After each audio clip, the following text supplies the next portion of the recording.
Good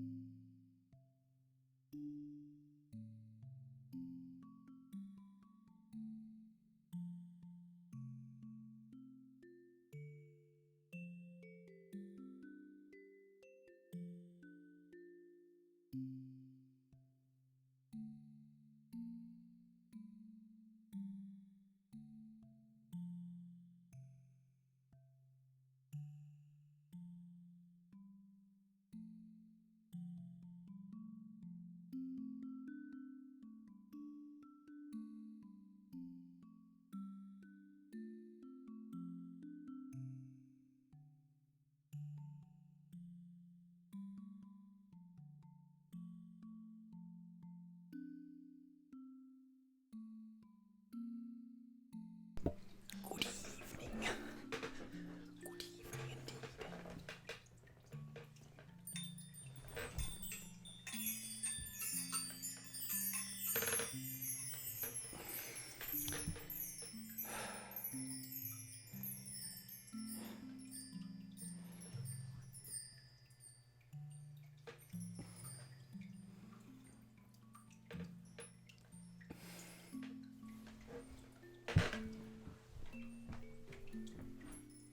I want to put the table too close. Oh, that's a bad idea.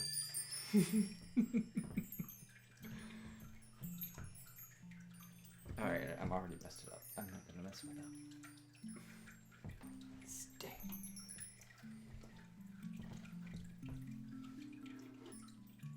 Just putting the table back.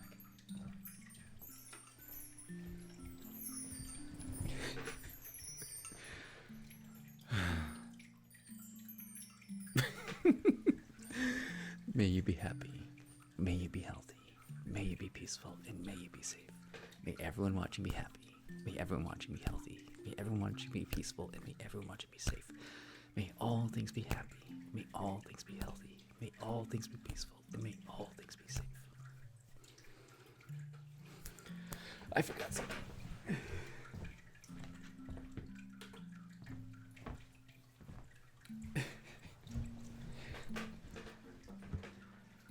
Oh, yeah, I forgot.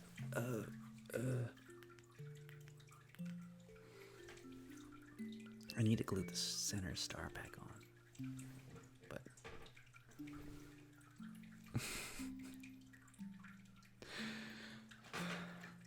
I don't know, does it work? I kind of like the other one more. You can't see how adorable it is.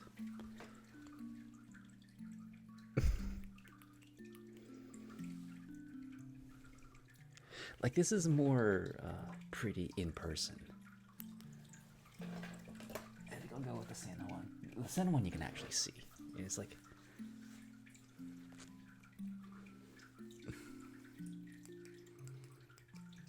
The battery's also dying on the Santa twirly hat. And it goes back.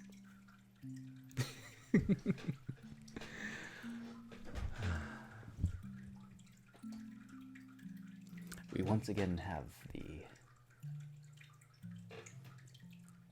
Should we move that up front and center? the lava lamp. That, mind you, takes literal hours to heat up. I mean, it's heated by a light bulb.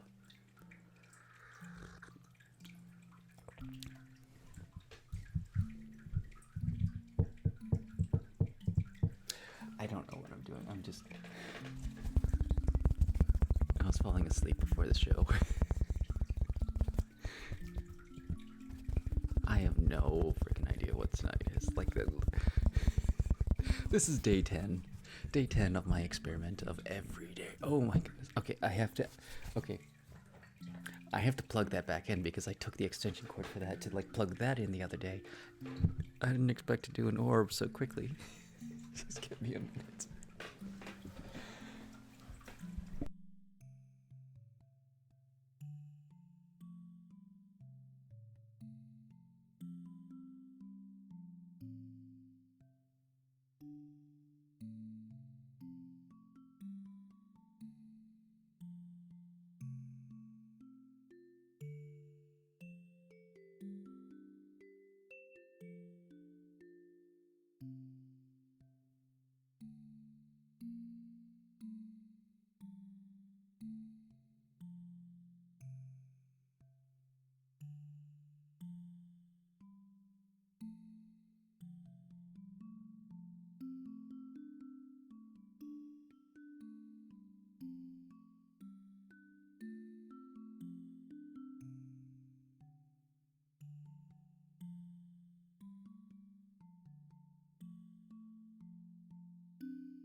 That is true.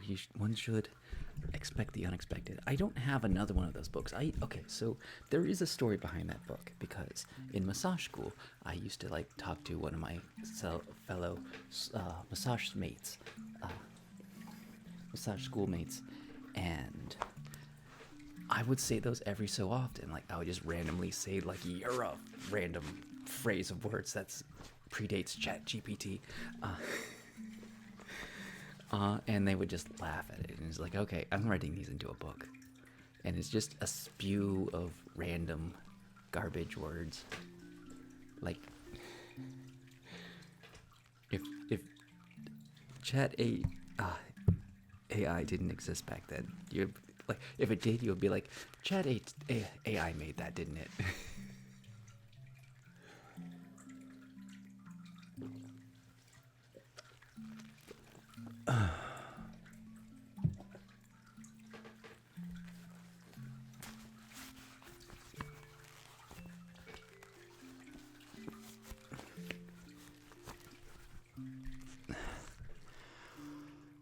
Oh, you didn't read the ones that were like not good.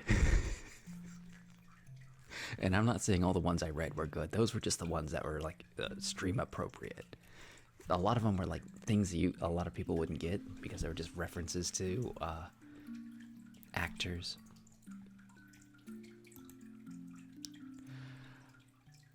Or like old businesses that don't exist anymore. Or political commentary.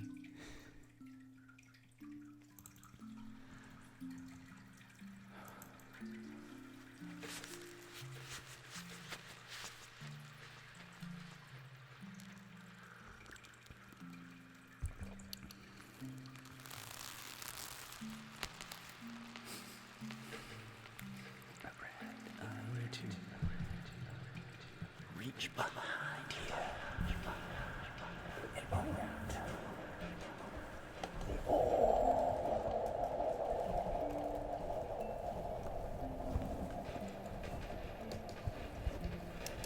welcome, traveler.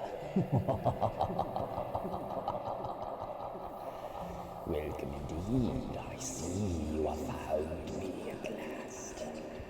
Your journey has finally met its apex. You have triumphed over the Minotaur. You have slain the gargoyle. You have solved the Sphinx's riddle.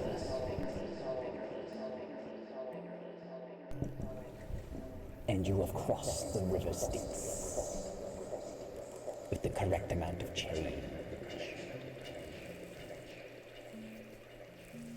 Why you came to me for a pizza delivery is well beyond my reasoning. But what would you like on your pizza? We've only the best ingredients, Sir Traveler. I hope you like pineapple on your pizza, for it is the most devilish ingredient of all.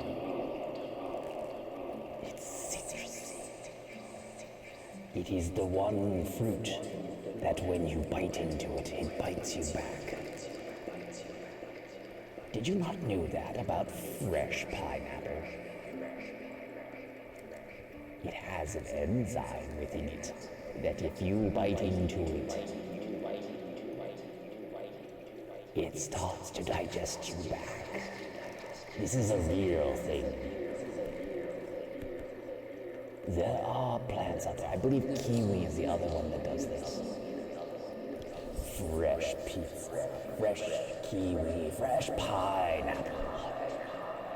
Oh, it's a devilish ingredient indeed. Not for the faint of heart.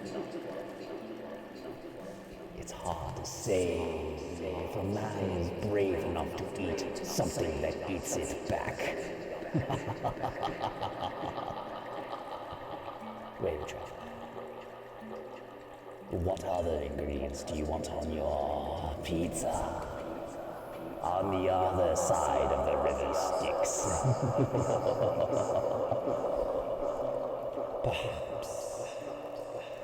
Bacon. Unholy bacon of the underworld. I hope you're wearing your gold hat because you're going to have to farm it from the picklings.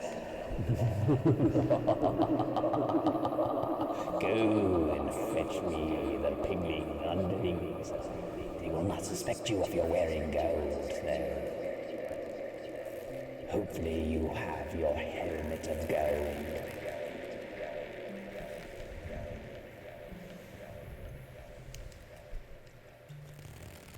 Beware the mighty beasts that float upon the skies. They shoot fire at you. It is quite trepidatious. You must avoid them. They float and they make an unholy sound that sounds almost as if it's a child.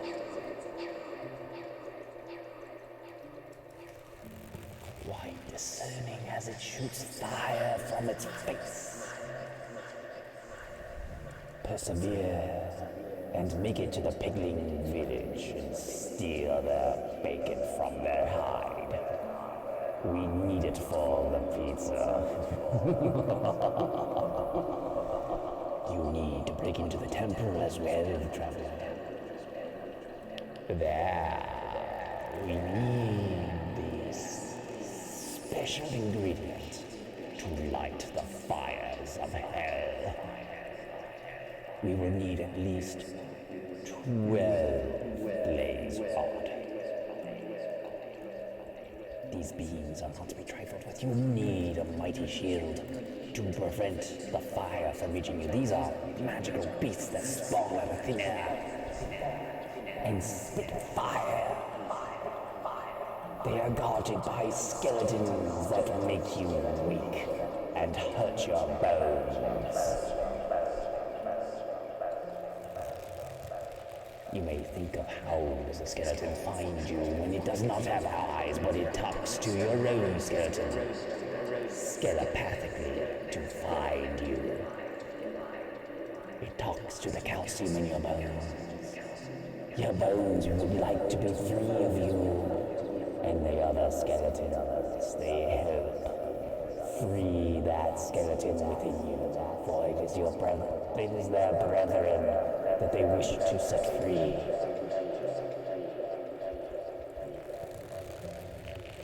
They talk skelepathically with one another. You can feel it in your bones to be true. Now, traveler, are you prepared? These are very crucial ingredients if you wish to have the pizza. The mightiest pizza of all.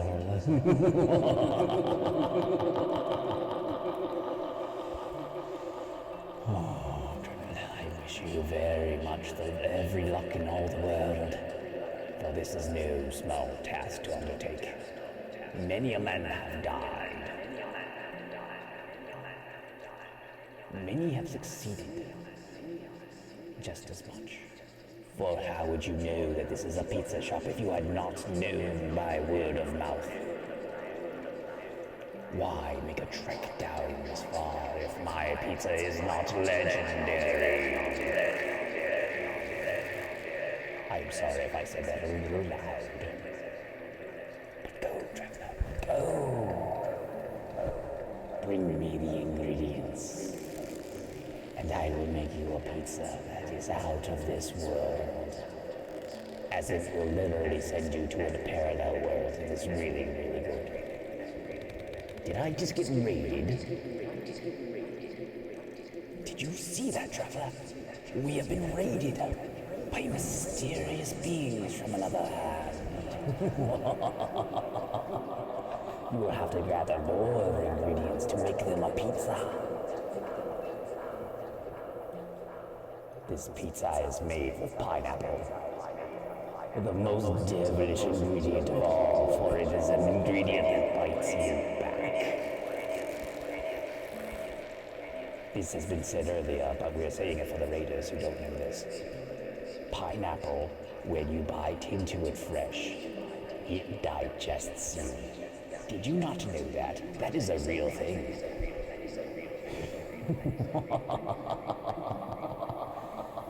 Bolos of the Netherworld, you must aid the traveler in their journey as they trek through the underworld to slay the pinglings to get their bacon for the pineapple pizza,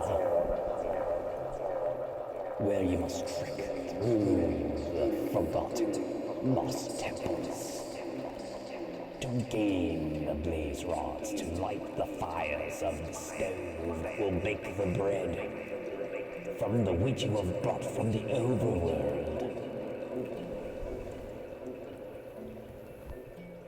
Only then can we construct your pizza.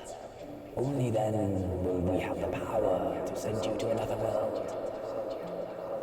Only then will you know true legendary taste of the Under Pizza. Farewell, traveler. I wish you all the luck in the world.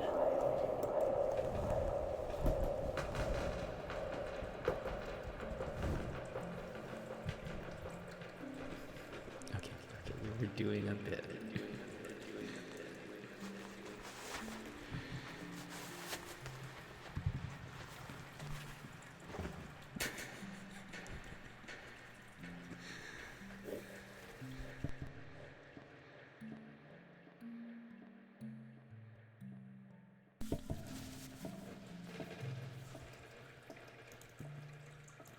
Knackflow, how was your stream?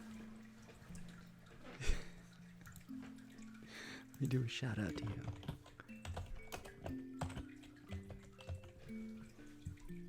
Did you have a wonderful stream tonight? Was it stupendous? How are you, raiders? Did the raid and pillaging go well? Are you ready for another adventure?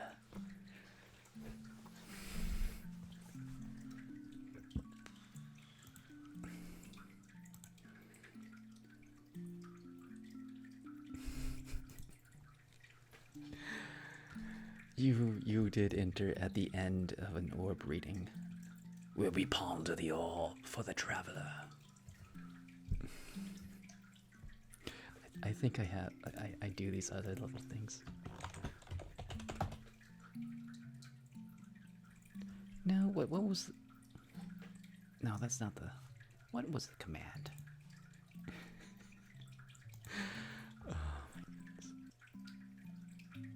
It would be a nice command if I actually had it linked. It's another word, and I can't think of the word. I mean, like, you could, like, hit banana.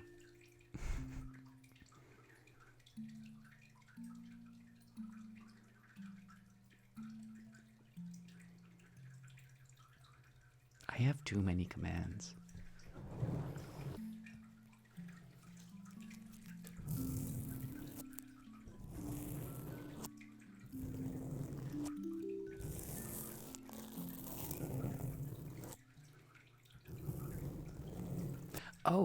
Oh, it's short plus 1. Okay, I was planning ahead. That's my first short.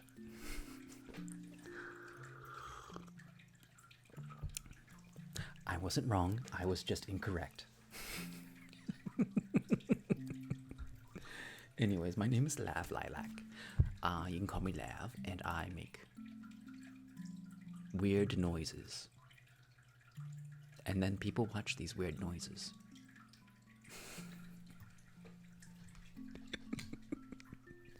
that is a ASMR in a nutshell.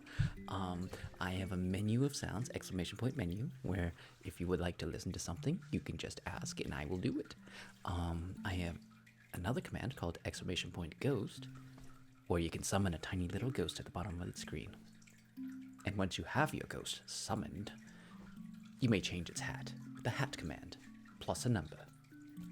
I recommend hat 22, where you become a chicken.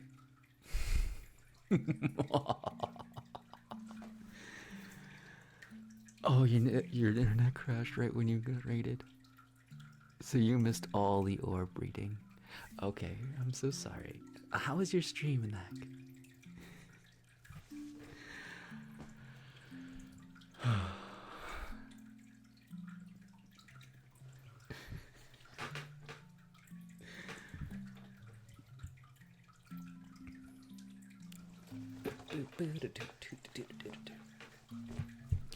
Is there a trigger I can do for you, Anak?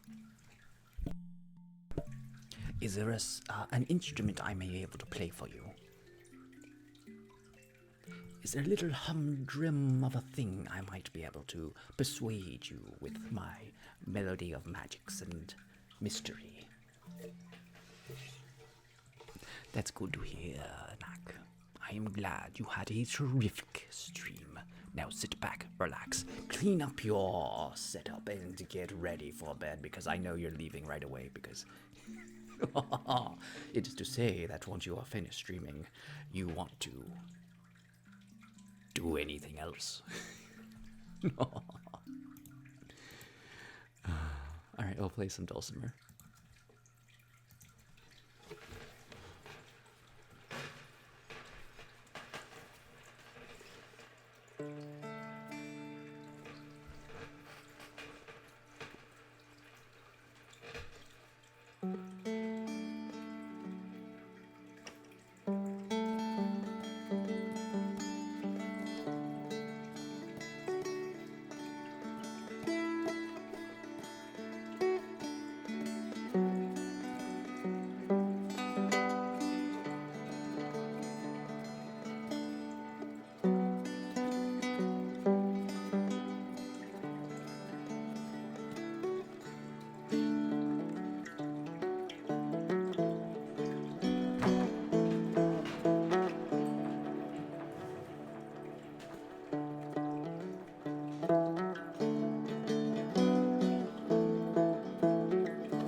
The cowboy ducky.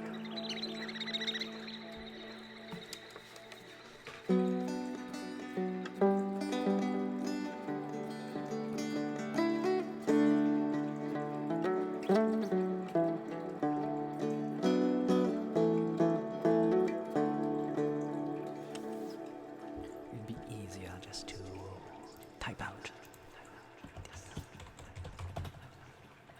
It is number 31, the dulcimer guitar.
Yeah,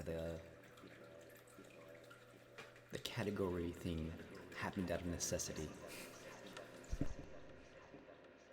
I just had too many triggers to put into a menu anymore because I like reached my limit. So I had to like separate them.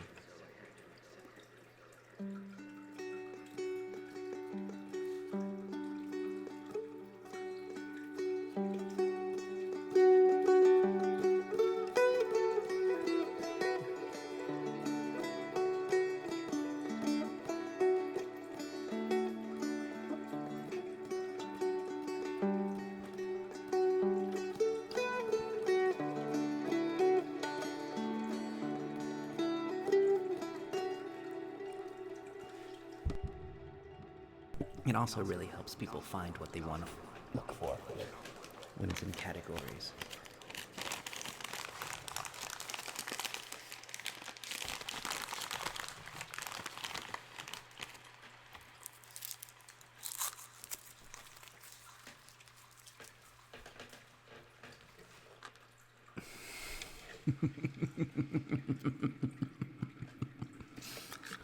We are going to ponder the orb again.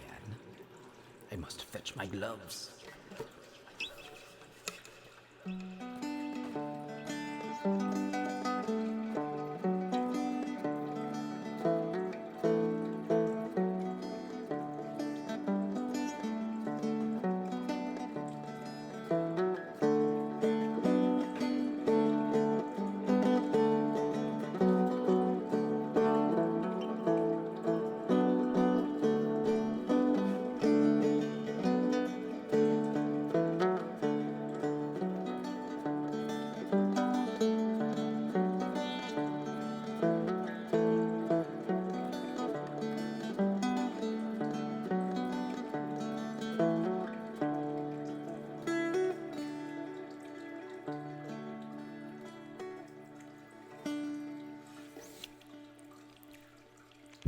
Okay, were you here right when you raided?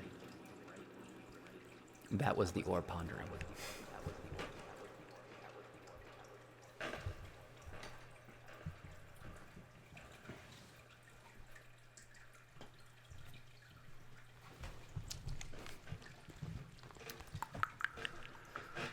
First, we adorn the mightiest of gauntlets.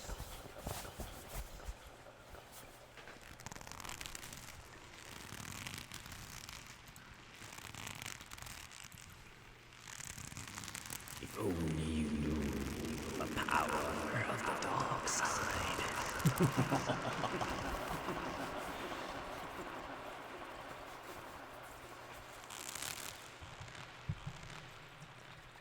Obi-Wan never told you what happened to your father. He told me enough. He told me that you know who killed him. No.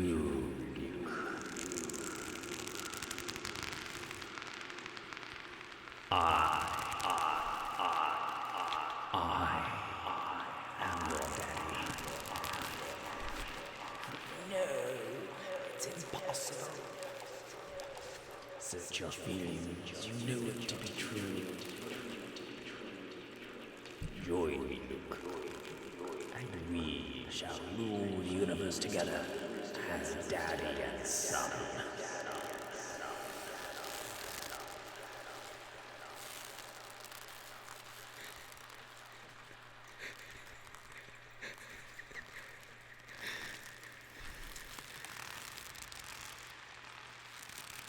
Okay, let's actually do the order.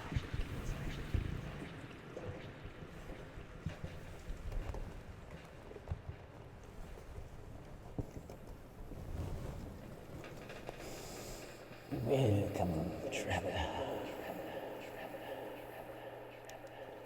I see you have traveled a great many distances to reach me today.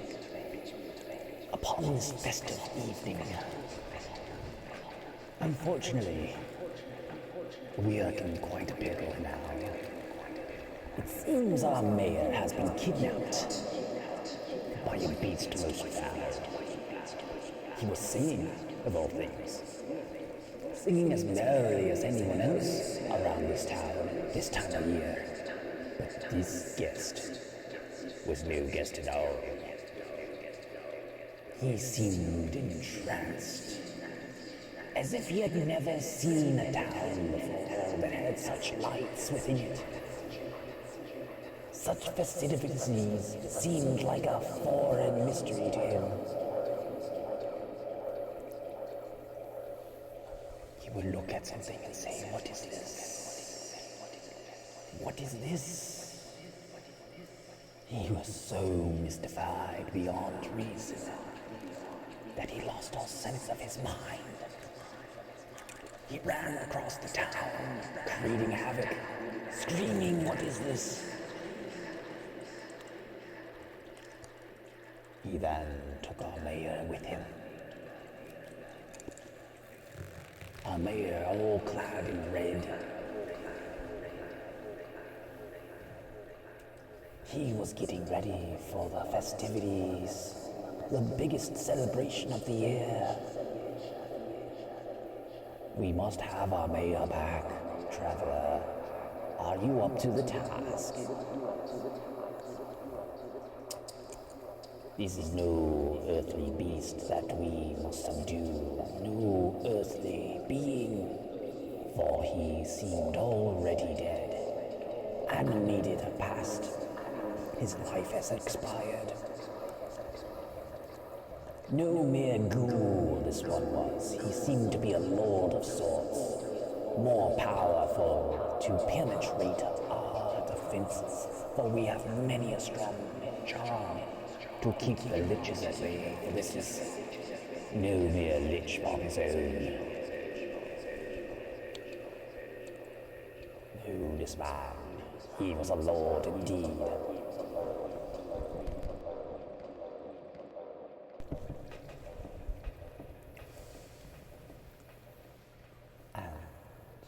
We must find him. He had a head as a skull, fingers of bone, clad all in black.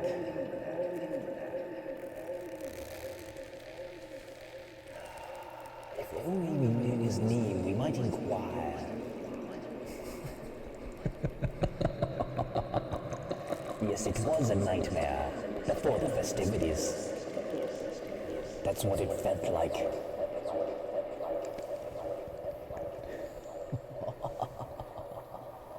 Can we find this man? This jackanape? This knave? This lord of death? This lord of death and gourds? For he said something about gourds about him.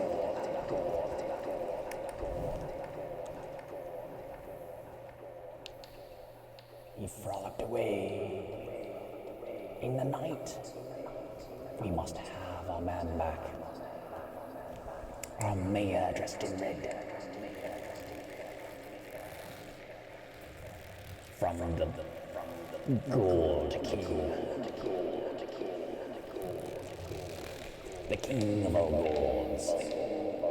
A skeleton as much as any other.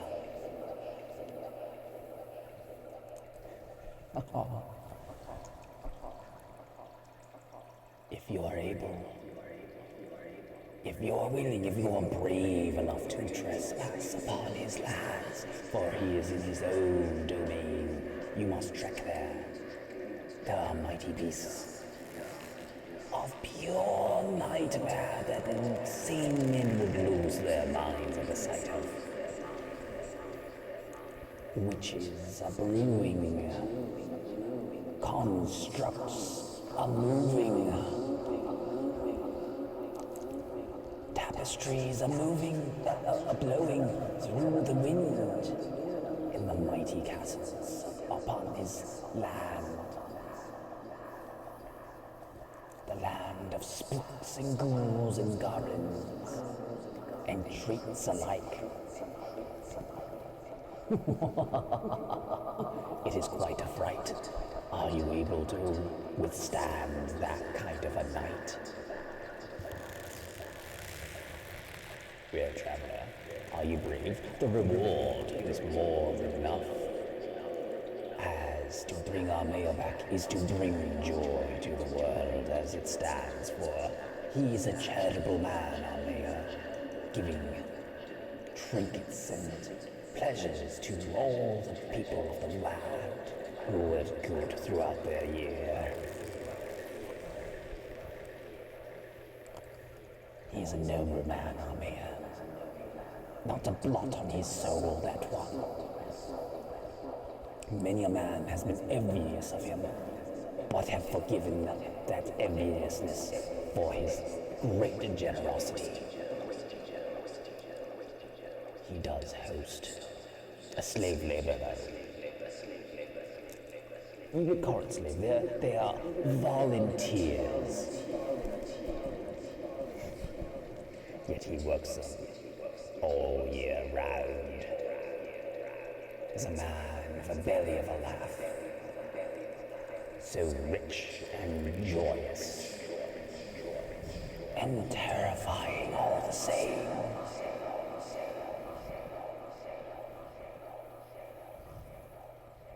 is mysterious.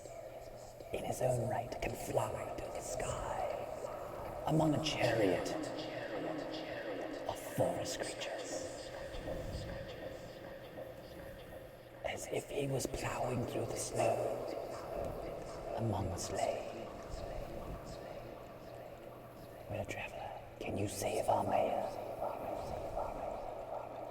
The reward would be immense, and the gratitude would be plenty. But the danger is very real, and so is your sanity. Undertake it, traveler. Save us from this nightmare before the festivities. You must go now, for there is no time. If you are to do this, it must be done tonight.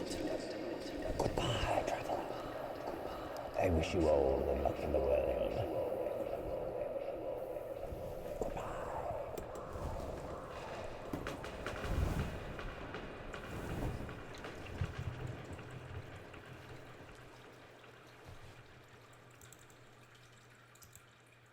Yes, it was Nightmare Before Christmas. Mixed in with a little, The Rise of the Guardians.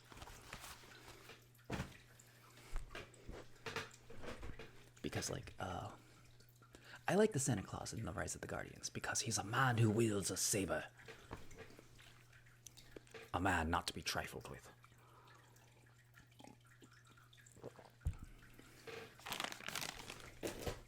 Okay, what are we doing? What are we doing tonight, you guys? How are you guys feeling this Monday night? Shall we continue with the music and the festivities? Or shall we play some piano? In which I need to, like, turn off the music that I just started.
Okay, we'll go on with the piano. I gotta bring up the thing, though. I must bring up the program. For the delight of the children.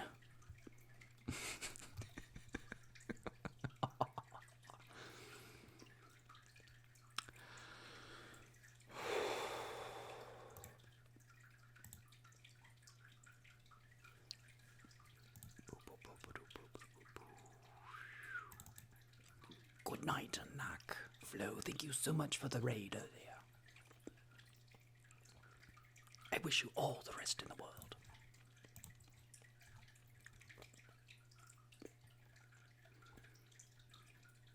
There we are.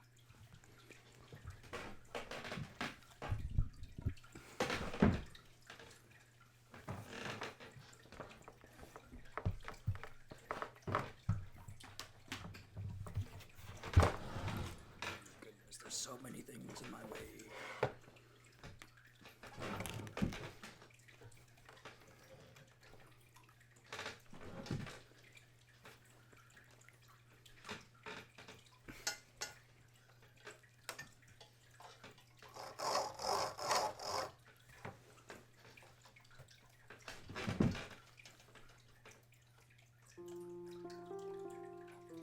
Oh, let me turn this up a little, just a tiny bit, because I have to do this every time. That's good.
doing?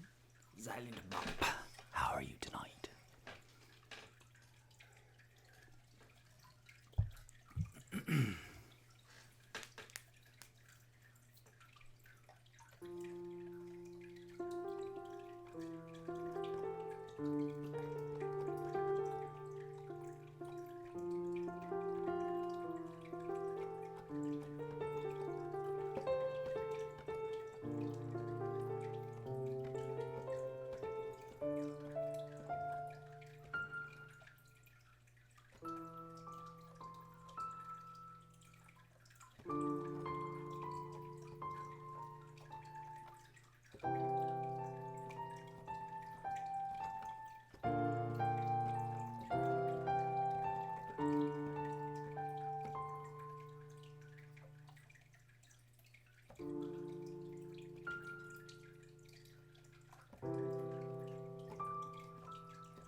I swear I didn't press that key.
How's it going, Alchemist?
little better up here.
Okay, I almost got that one. The F is only the F is sharp.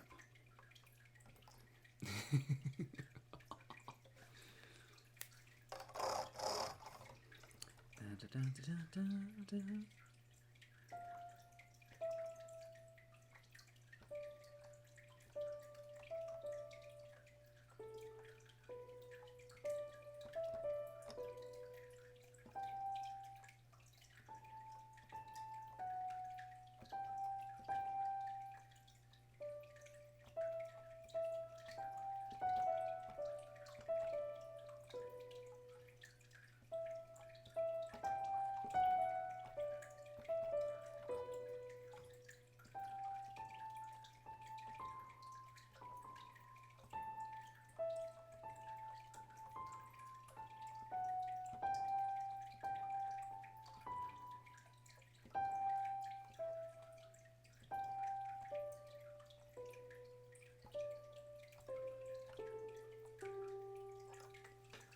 There's a lot of note skipping in that one.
I'm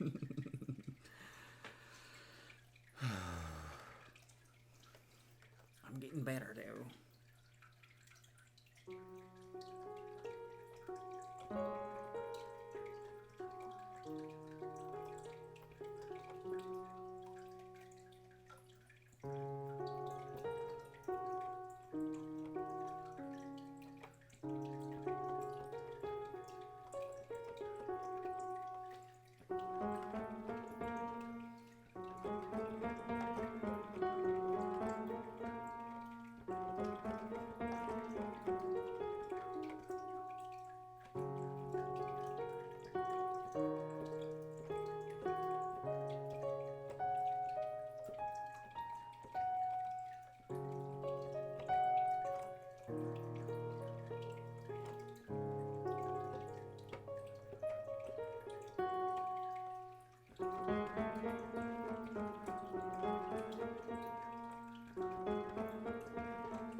Too hard.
Which one's B?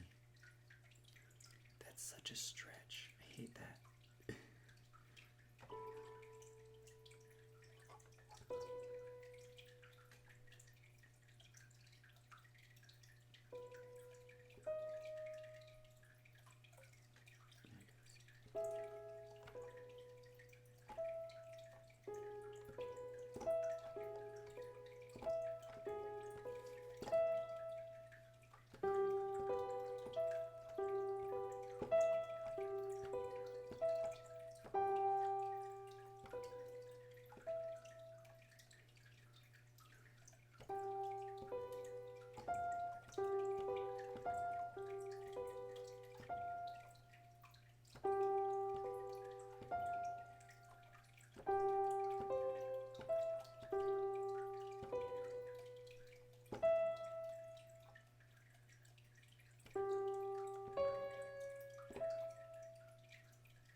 hate E sharp, which is just an F. Oh my goodness. Moonlit Sonata's so hard.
How's everyone doing tonight? Are you having a wonderful adventure?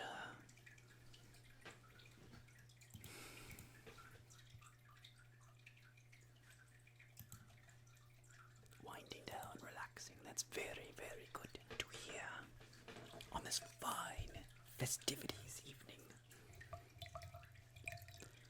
Hopefully you have yourself a nice cup of tea. I am currently drinking some chamomile. It is very lovely tea, made of camomiles. Do you know how many meals you have to get to make a chamomile? It's quite a lot.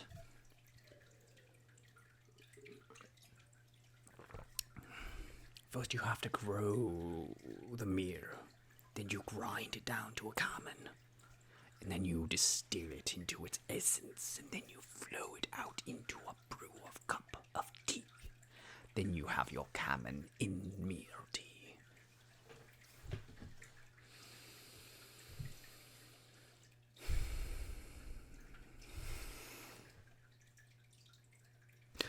Anyways.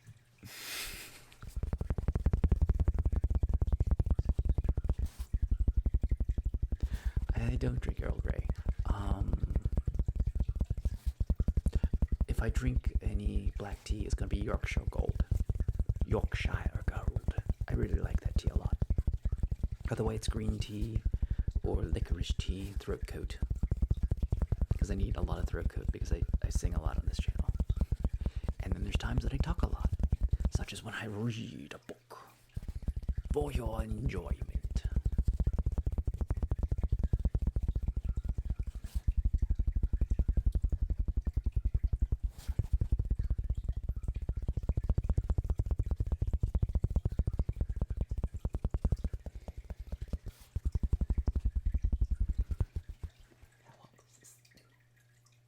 Pretty hot.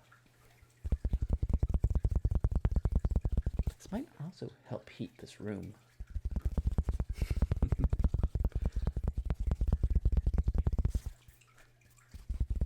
Takes forever to heat that up.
Imagine if I had the piano muted this whole time and you guys were like, that piano sounds so good, but it's like, it's you can't hear anything.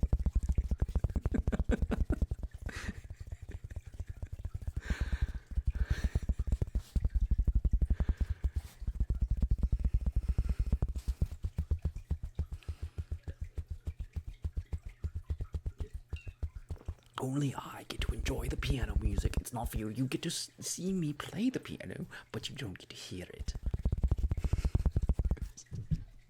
That would be a flex. You hire like a world famous pianist to play for your stream, and you have forgot to plug in the piano.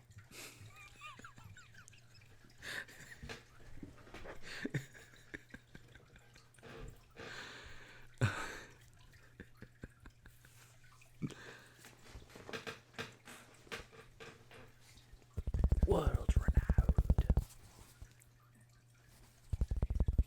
At what point do you say that somebody is world renowned?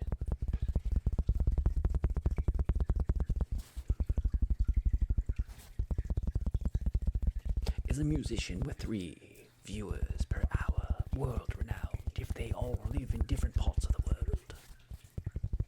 Is that your metric for renown? famous worldwide.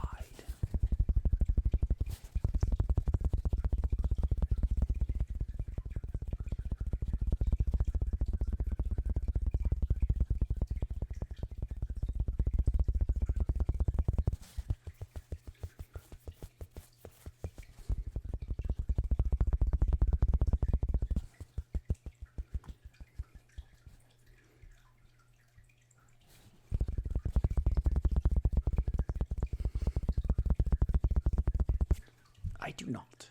I do not. That's not true. I like the greats, you know, Mozart, Beethoven.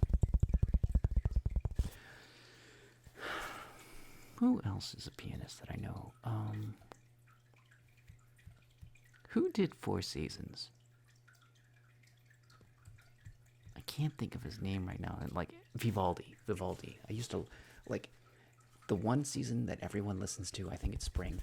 Overdone. It's a beautiful work, but everyone plays it. Like, have you listened to his other 4 seasons?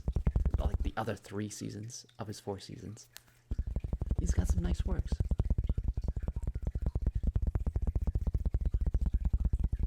I used to have a CD of Vivaldi, so I would listen to a lot of his other work. Not just, goodness, it is Spring, isn't it? It has to be Spring.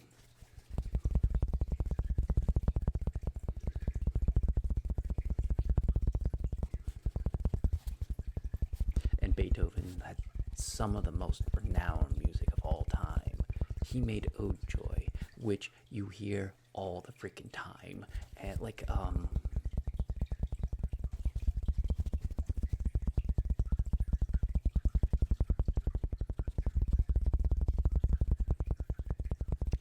forget which, like, it's overdone in video games. You're like, da da da da da da da. And then you just like, I scored a goal. Yay! Here, Ode to Joy over and over and over again. Then you get like audio fatigued. It doesn't feel like a celebration anymore. It feels like you're assaulting me with Ode to Joy. I do not like this Sam I am. I do not like this mediocre ham.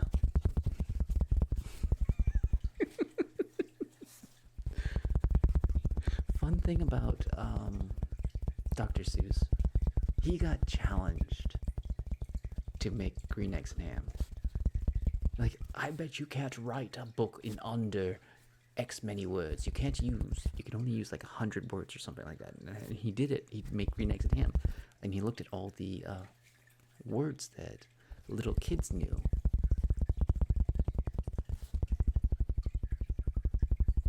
I need Pachelbel and D. Everyone needs to learn Pachelbel and D. Is the piano specifically your favorite keyboard? I mean, like, what other keyboard instrument is there? I like the piano for... It's a complicated instrument, but it also can be a simple instrument. And I like that I can, like, just have fun with it. Because, like, I improvise so much on there. Like, you hear my improvisation. And then when I try to do, like, something real, it's like, oh, you can hear me, like, my keys don't match up.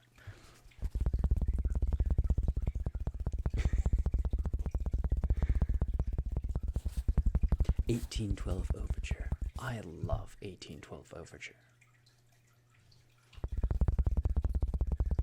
Who does Hoedown? Hoedown is oh God, who does that piece?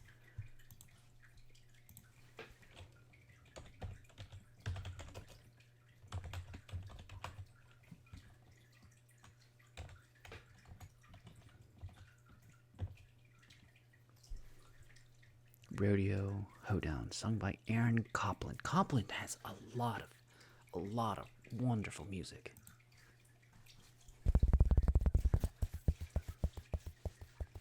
Like, okay, so from whence I've always been around a piano, but I've never really taken the time to actually learn it. I have a book for, like, learning for adults, and I haven't opened it yet, but it's an old book that we've just had laying around. So I actually need to look at that. Because now I actually have a keyboard to play with.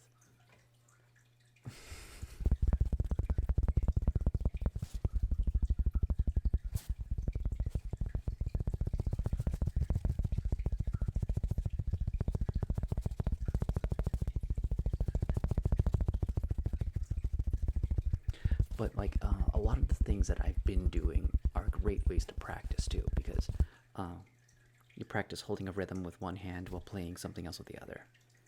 That's what the whole that song is, where I just and then I make my right hand do something else while I try to keep the momentum with the left hand. You basically have to play two instruments at once. It's very difficult. I know he was here since the beginning, and he's the reason I have bear ears, the dancing bear. And like originally, it's like people lost their minds when he just started to go off, and like he would like change places, and people are like, "Did he just go? Was he just like it blew their mind?" It's like the bear, just the dancing bear, just went to the other side, and then he'll like crawl across the screen, and I loved that. He was like Spider Bear. Pipe organ, harpsichord, synthesizer, guitar, accordion. I have a mild interest in the accordion, but if I'm ever going to play something that's going to be really annoying, it's going to be bagpipes. Except you can get something called bagpipe long, so I don't think I'm ever going to pick it up, but I actually love bagpipes. Bagpipes are not an indoor instrument, though. They are meant to be played out on the hills, to be heard from miles away. That's what bagpipes are. They are a tremendous instrument.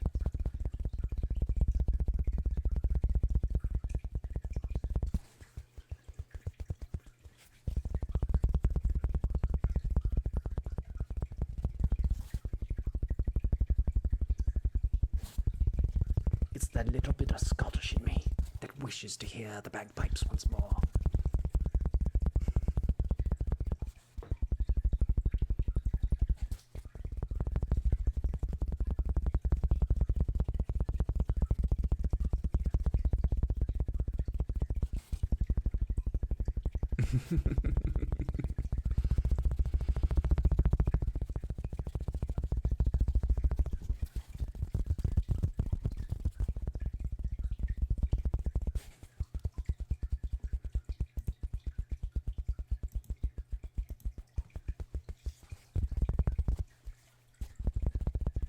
Oh, Pachelbel, I think that's everyone's favorite, like, without them knowing it. Have you ever, like, oh goodness, that old guitar player, comedian? Just a frog is just peeking out from underneath the thing.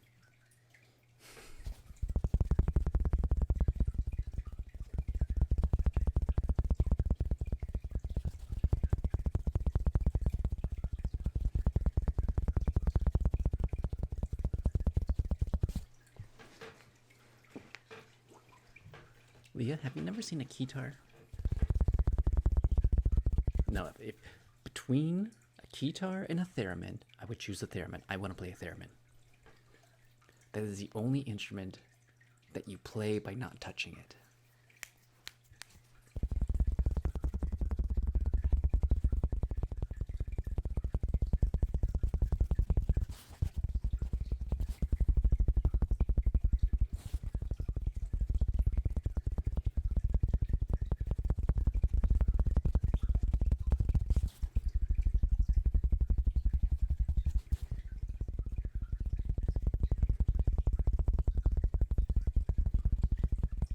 The handpan. Like, are you trolling me, or is that a real statement?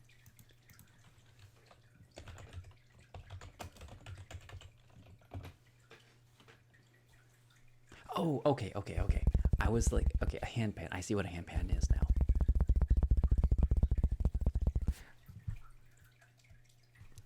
Chad has said some weird things to me, okay? I don't always trust what Chad says. I heard handpan. It's like, oh, I got a pan. I'm just gonna bang on my handpan like it's a kitchen pan, you know? It's you got a skillet. You got a skillet, and I'm gonna like bang on it like a little toddler. No, I see it. I see what a handpan is. Like, I had to look what it is. It's like one of those boop, boop, boop, boop, boop, boop, boop. Those are impressive. They really are. They're probably somewhat expensive, about as much as my dulcimer dulcimer guitar, my mountain dulcimer, those were both about the same price.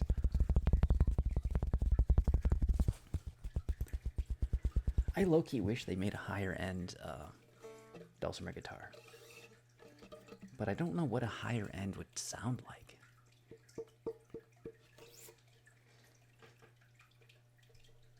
I could see that.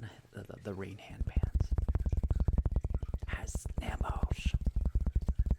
It's a Mr. Nibbles. Nibbles. Coming to nibble ya.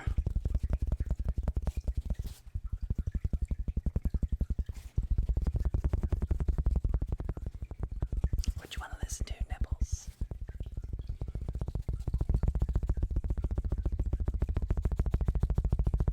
Absolutely.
This is very classic.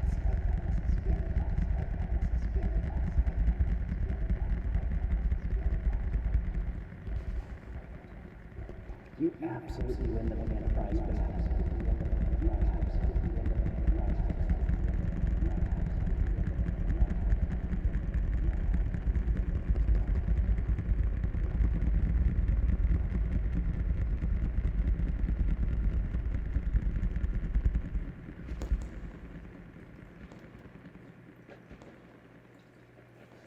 Unfortunately, there's not an Apple command.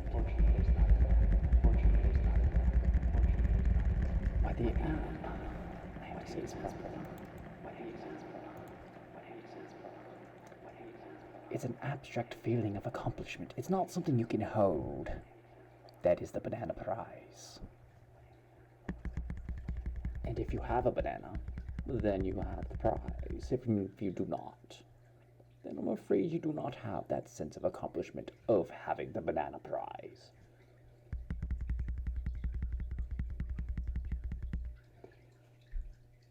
I don't have bunny ears. What are you talking about? Oh, you're talking about me making bunny ears for the... Okay.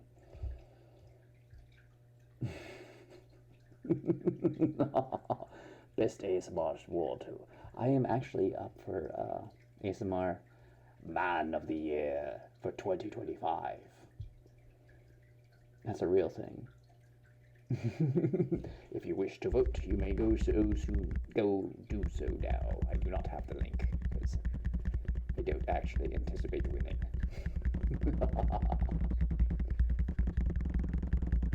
How's it going, Mr. Spooked Cow? Have you dealt with your constant arachnophobia?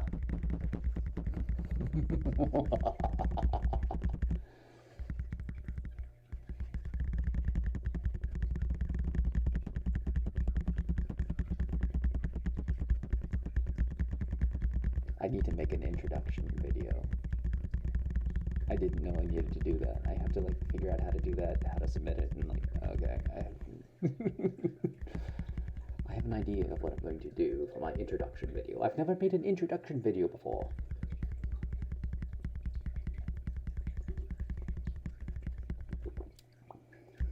That's right, it is the 10th right now. It's past midnight.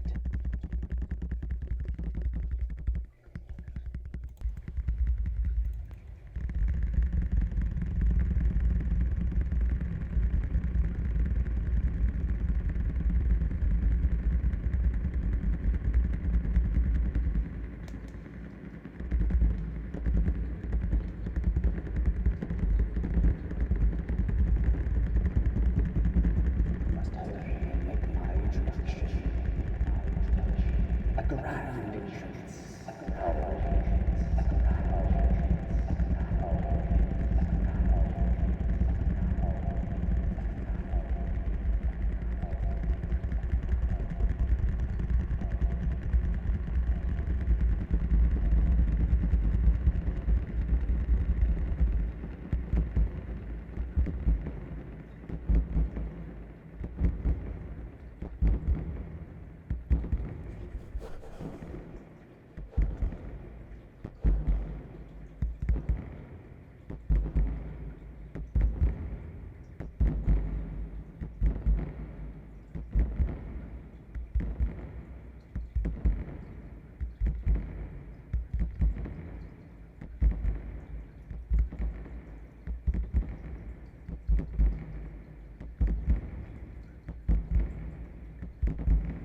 doing, by the way, Mass Destruct?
Rita is in a different part of the world.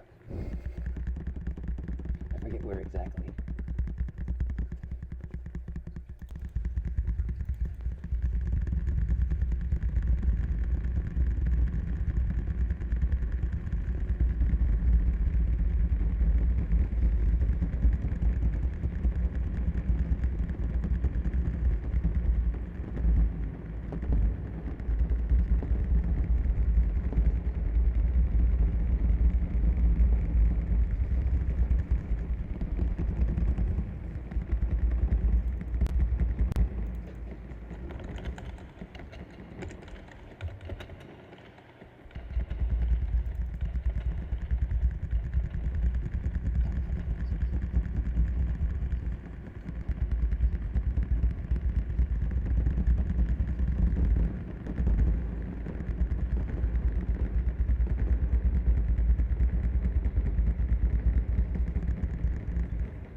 What is this conversation?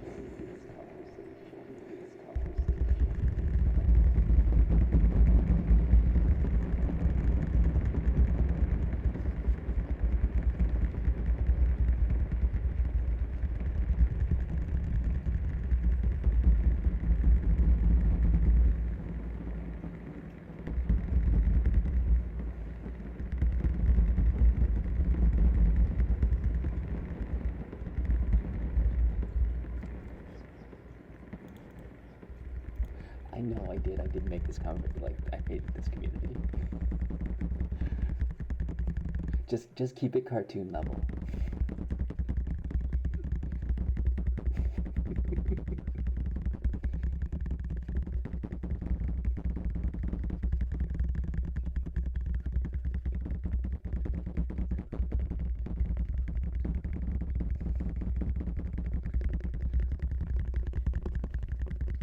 I just don't want people to get like too heated. You're all in acceptable levels. Just don't.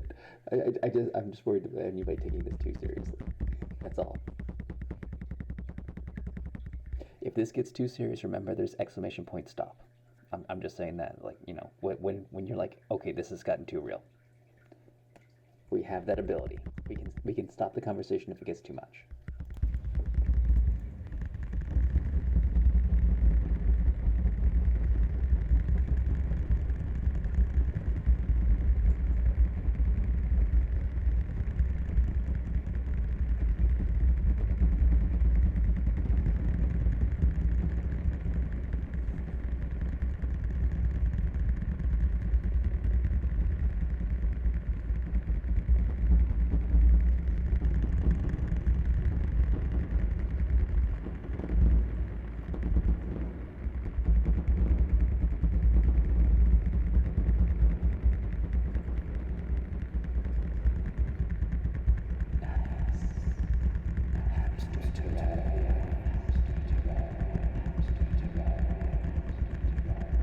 That's what I told me something.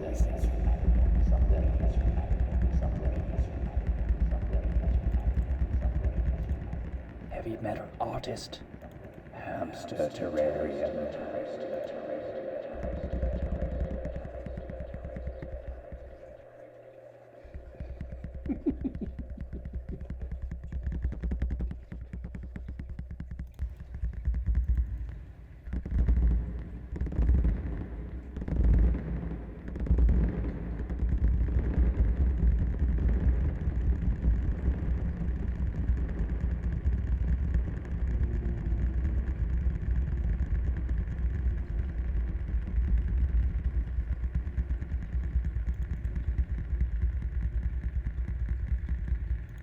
Maybe we shouldn't get that conversation towards that direction.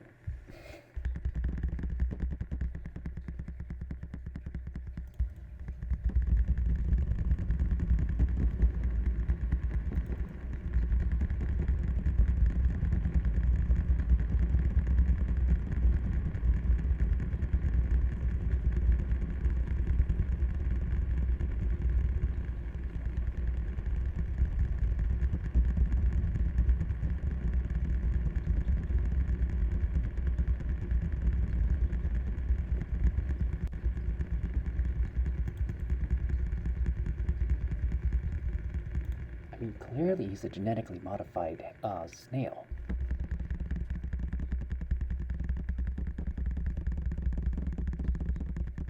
He lives at the bottom of the ocean where all the waste gets thrown into. I'm sure there's a barrel of uranium spent rods that has mutated. Sandy's a squirrel from Texas. Like, that's established. She's clearly been modified.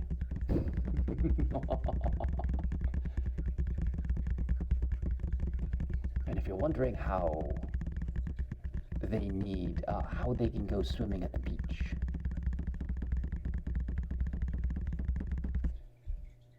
I actually don't. I didn't watch the show. I watched episodes. I didn't watch the show religiously.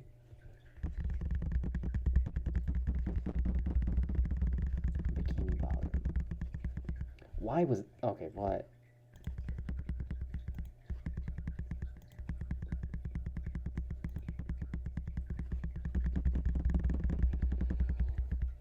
Genetically modified squirrels from Texas to live under the ocean. I mean, like, she has to be able to be modified because how else is she going to handle the crushing depths of the ocean? This is an average squirrel. There's no other reason for it. She's been modified to handle the intense pressure of the ocean.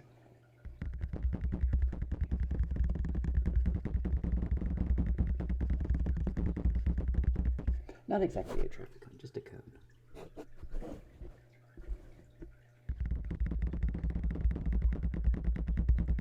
Not to mention to handle all... Because she only wears a helmet, right? Or does she wear a full suit? I don't remember.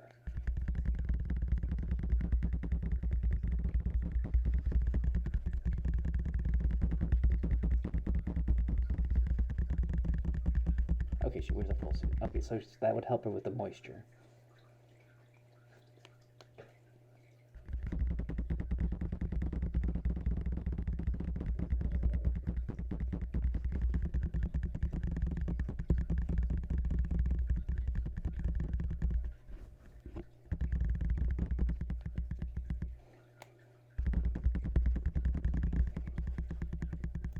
Okay, we have to look up...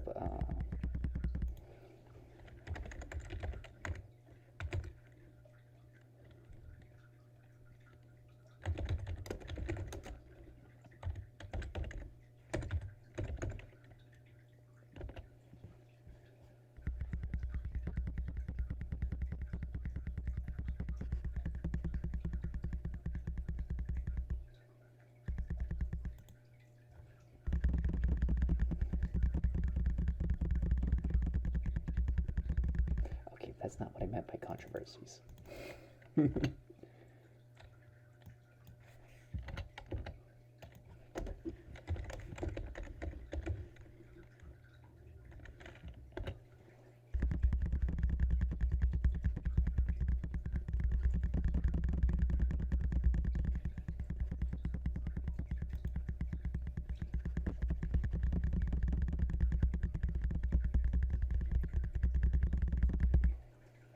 Wow, I didn't think of that one. There's a fan theory that some fans have theorized that about the show's characters, such as the idea that the characters represent the 7 deadly sins. For example, Patrick Star might represent sloth. Mr. Krabs represents greed.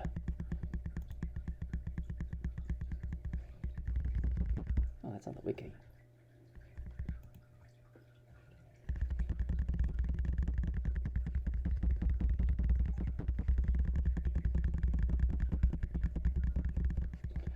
I have to find it.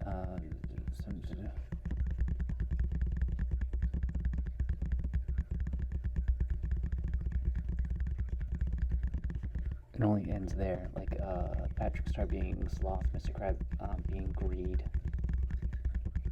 It's terrible. It doesn't say. It stops there. Mental disorder theory, a theory explaining that the main characters of SpongeBob SquarePants each have and represent a mental disorder, such as SpongeBob has ADHD, Patrick Star having Down syndrome. The theory gained virality in the early 2023 from a TikTok video explaining the theory.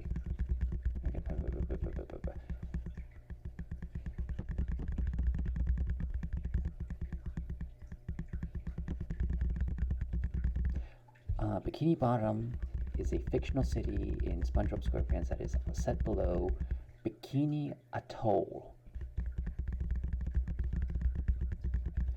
A theory regarding Bikini Bottom explains that nuclear radiation from Operation Crossroad mutated the marine life in Bikini Bottom.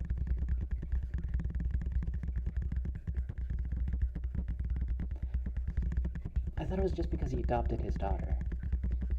Mr. Krabs adopted the whale daughter.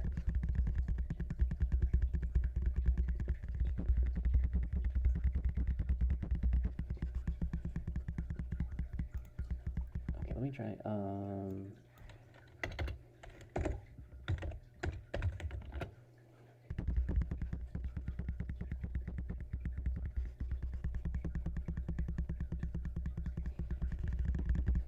Okay, let me look at this.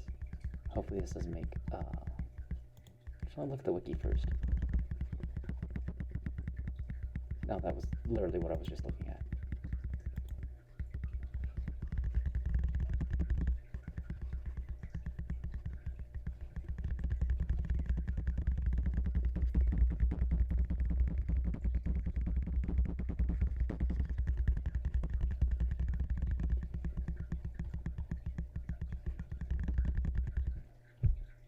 Okay, so the theory behind okay, there's a dark theory.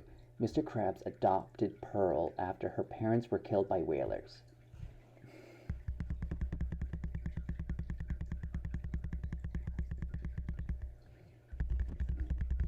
Mr. Krabs is a crab and his daughter is a whale, which adds to the hilarity of their father-daughter bond throughout SpongeBob, and of course also means that they're at the center of many of the darkest SpongeBob SquarePants theories.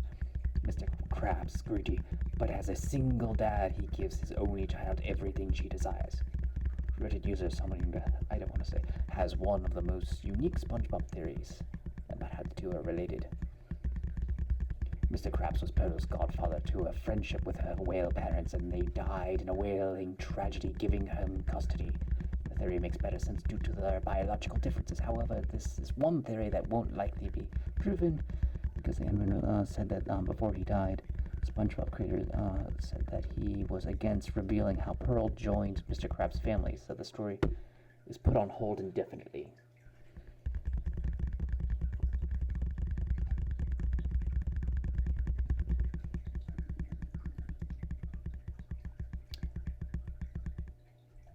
Oh no. Oh no. Oh no. Oh no. Oh no. Oh no. I'm not going to read into this very much.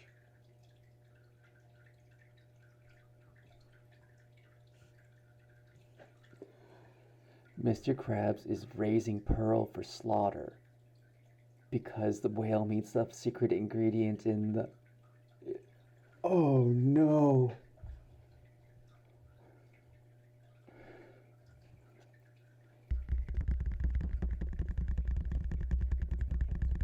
Having to do with the Krabby Patty's secret formula, and the user posts that the whale carcasses can maintain an entire ecosystem, and believes Mr. Krabs happened upon Pearl's mother's carcass and built an entire Krusty Krab around it.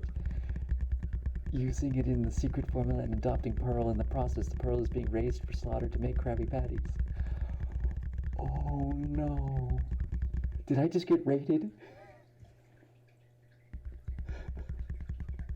Tell me I didn't just get raided as I'm reading this.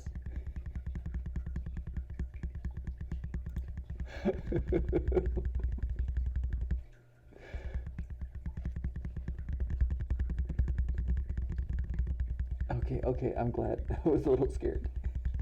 How are you doing, Toasty? We're reading SpongeBob theories. Like, chat got me into this, and we're like, we have to look at SpongeBob theories.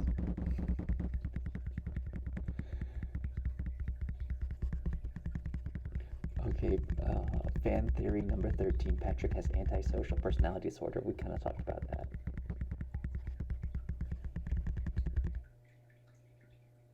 Okay, that makes it a little better, but I don't like it. Mr. Krabs' secret ingredient contains whale vomit. Because isn't that ambergris?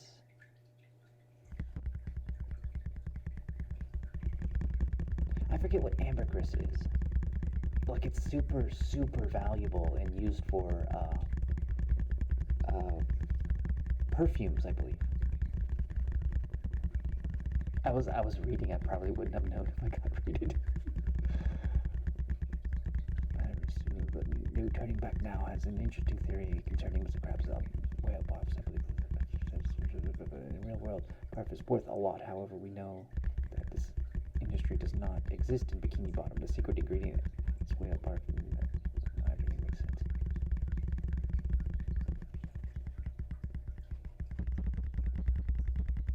The animator Vince Waller said there is no animal product in Krabby Patty's formula.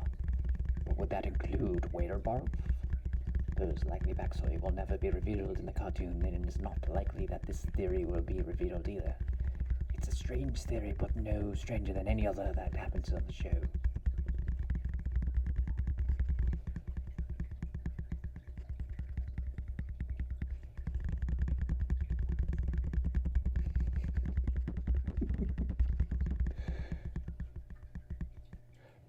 Oh, I don't want to talk about this one. I'm gonna skip this one. Okay, Bikini Bottom was created due to nuclear testing.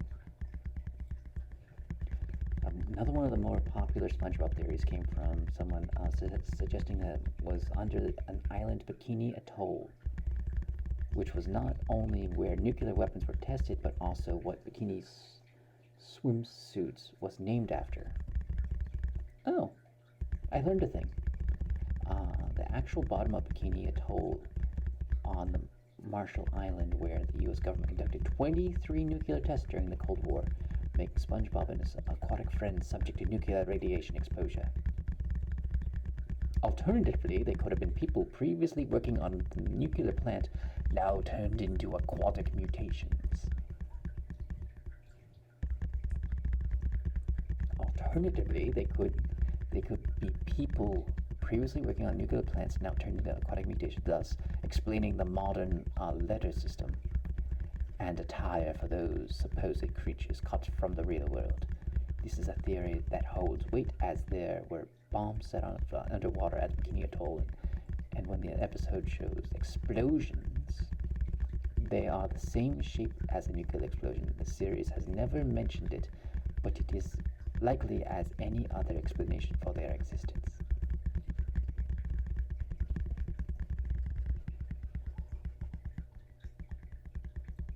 The main characters are the 7 deadly sins. Okay, I want to read which ones are which.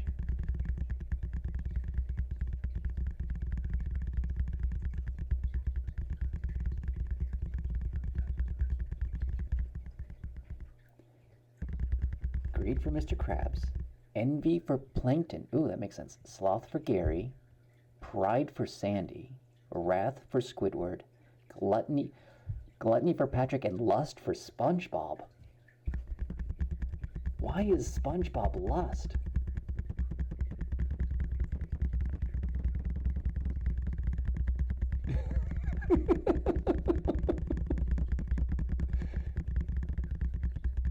Why is Patrick gluttony?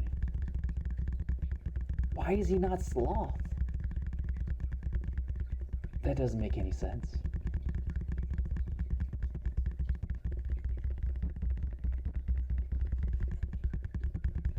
Okay. In in defense of the lust for SpongeBob, remember the karate episode? That was not about karate. Have you ever heard that theory?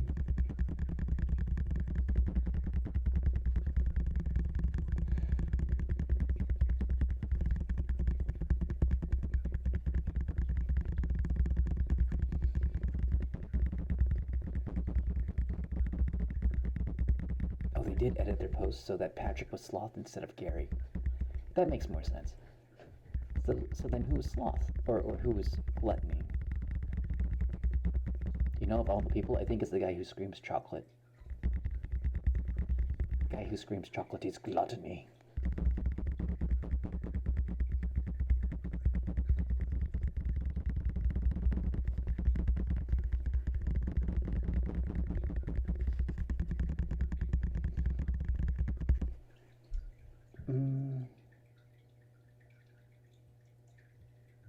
I would say he's lost because of his charisma.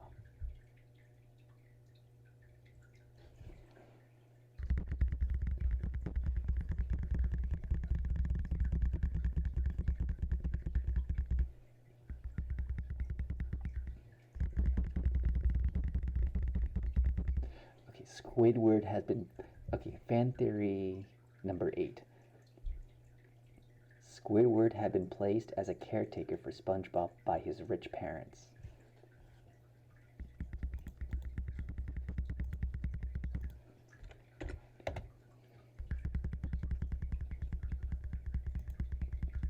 I don't know why I'm not sharing this with you. Give me a second.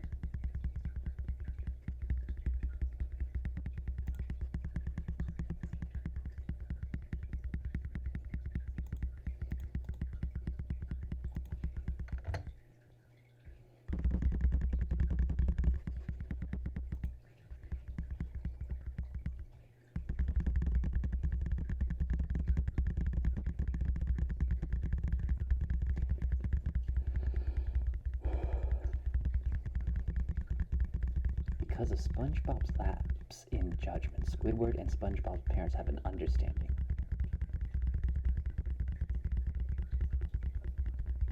SpongeBob's parents knew Squidward from when he was still rolling in wealthy circles and reached out to him in his time of need, giving him a small loan to get back on his feet. In return, they asked him to keep a watchful eye on SpongeBob. This could explain why Squidward doesn't move away and is still happy at the same house for many years, despite SpongeBob giving him so much torment and many reasons to move. There are several things in the series that could line up with this theory. Squidward was kicked out of his social circle after a bad clarinet performance and hit rock bottom. It makes sense that SpongeBob's parents brought the house for their son, which explains why he does not need money, and they then hired Squidward to watch out for him. What? What? Number 7. Mr. Krabs sold his soul.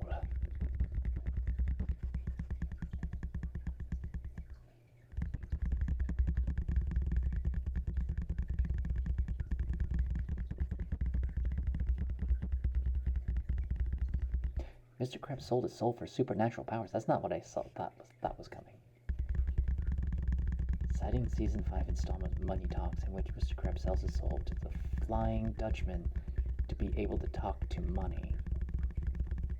The user notes that at the end of the episode reveals Crab already sold his soul 8 times. User believe he did this for supernatural abilities. Using various episodes as proof, the user suggests Krabs has the power such as detection, super strength, looking through a telephone, teleportation, and a few others. I like this one.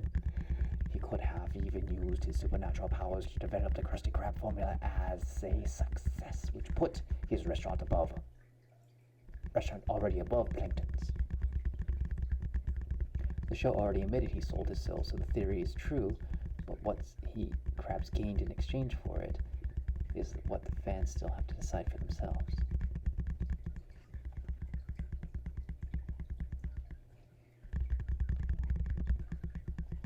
Crab meat substitute. Oh, okay, I don't want to read that one.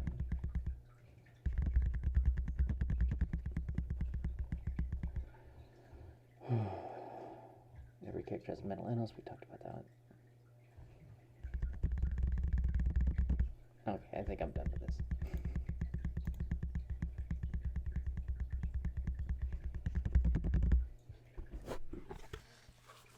Alright. Am I still streaming? It's gotten very quiet in here.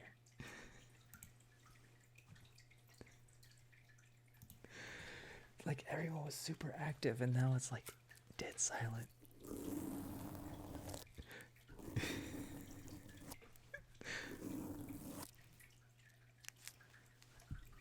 You got a good clip out of that.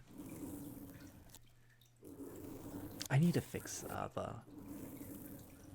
the link posting for clips. I've been like so busy, I forgot.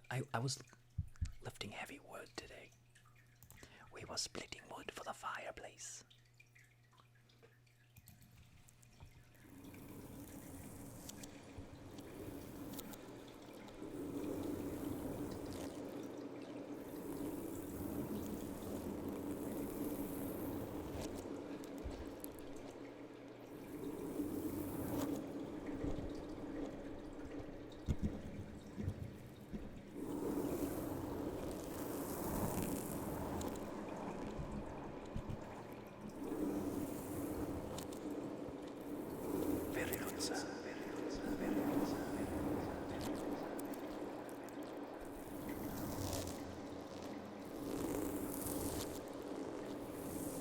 Should make that its own channel.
do Ghost Cowboy in a minute.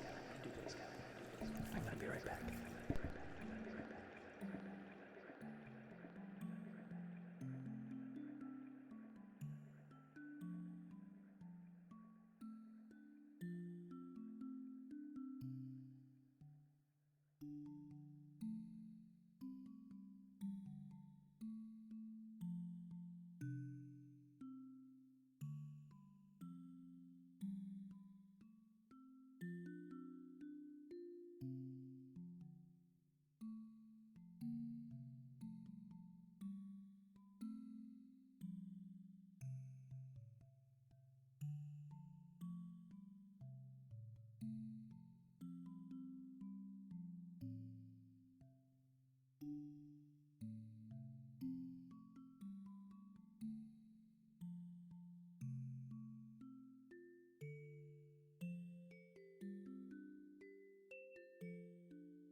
Yes, sir, you are correct. They should go back on. It should be moustached.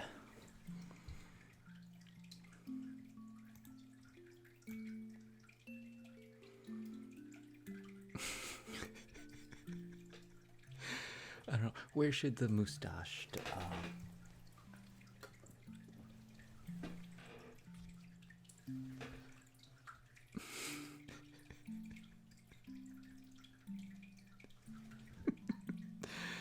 that moustache should be probably lower.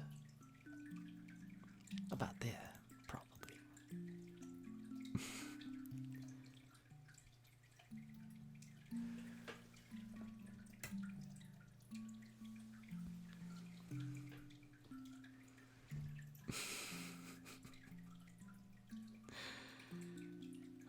We're all sirs here. Or we're madams. Madams are sirs. Whatever we feel like it. Truly it is. Okay, I need to do that.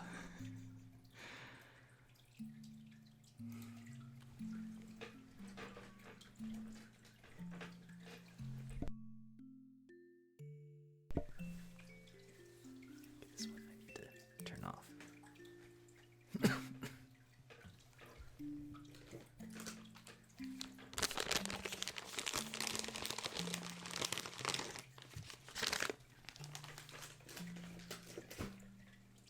The question remains, have you been knighted?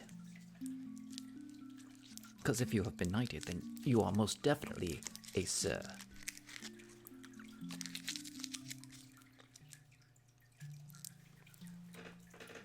Does anybody know if Patrick Stewart's been knighted? He is British, I believe.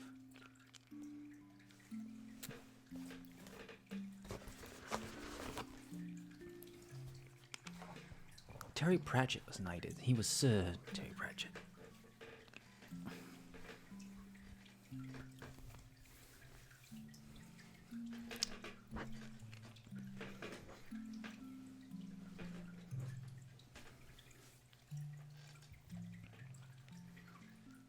Oh, hold on, I need to turn on the actual things.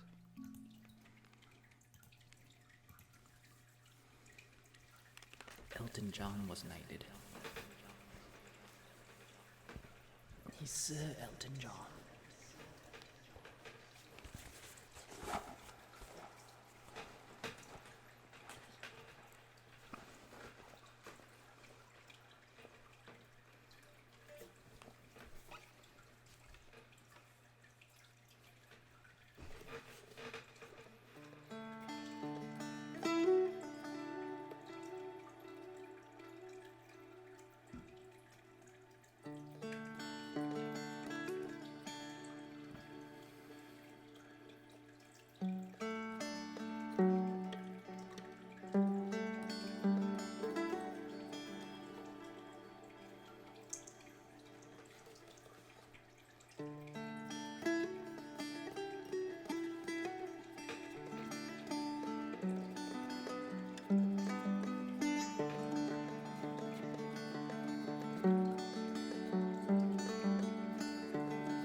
is everyone tonight?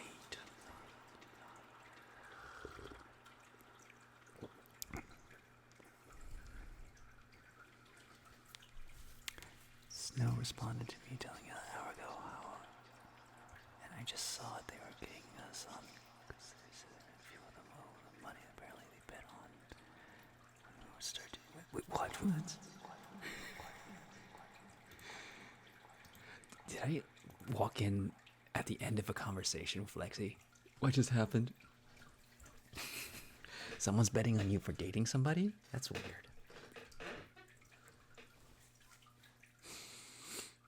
Did you win? Did you get a cut? Tell me you like it's not fair unless you got a cut.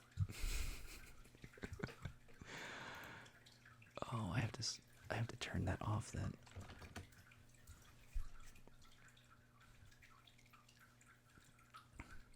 They keep asking why we aren't dating already, and they actually. Okay, I'm gonna be reading this for a second, so I'm gonna turn some music. Okay, you're late, but here you are. Officially no longer. Oh, you're officially no longer single. Cool. Woo.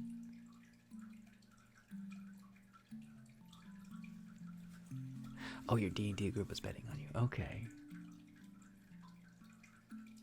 How you doing, Octa? Octa. I can't read when I'm on Ghost Cowboy, by the way. Like, face completely covered. I can't read the chat. Cleo Magic, wow, you got a dulcimer. That's so cool. Is it mountain or is it dulcimer guitar? Either one are amazing. I love both of them. Somebody else besides you and your news are happy because they made some money. Cleo Magic, I gotta give a shout out to Cleo Magic. Where are all my things? Everything is crazy. I have everything over here on my desk is now taken up by new things, and I can't keep my triggers over here. They're all over on this side, and I'm like, where's everything now? Okay, shout out first. C H E L O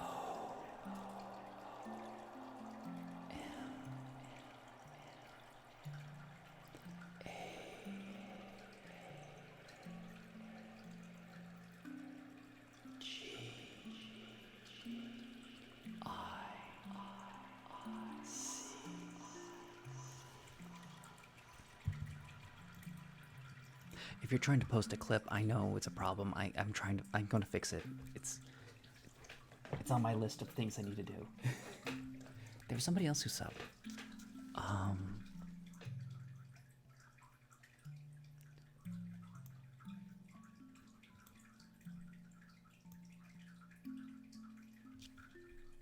Wait, did somebody give like a bunch of gift subs? Cleo Magic, you gave a gift sub. That's so nice of you.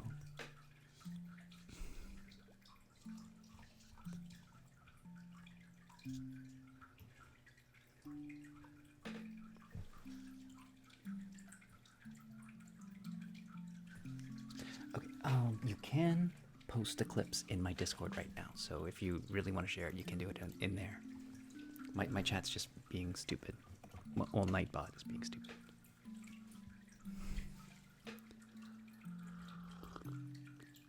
Sneaky. What was your trigger request? I'm sorry, I was reading chat. I didn't know you couldn't see the triggers while you had to play. No, I couldn't see. What was your request? I'm sorry. I have to scroll up to see that. How's it going? I didn't know you could stop posting.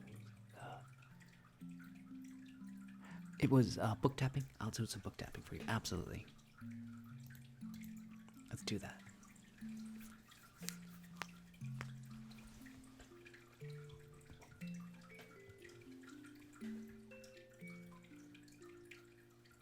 Yeah, if I have a thing up, if I'm doing Ghost Cowboy, I have that thing on my face. I can't see anything. It's kind of like the equivalent of no speaking, and that's how it started.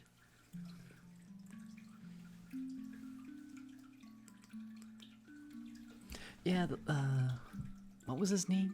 Did we give the lava lamp a name? I don't remember.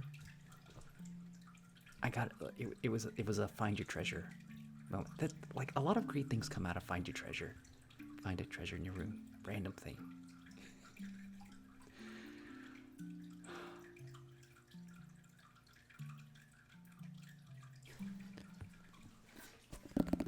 Senor lava lamp.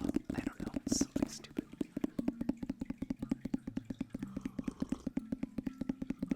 I can't look at links right now. Senor lava lamp. Yeah. Colin Gregory. Any particular reason? Senor Gregory.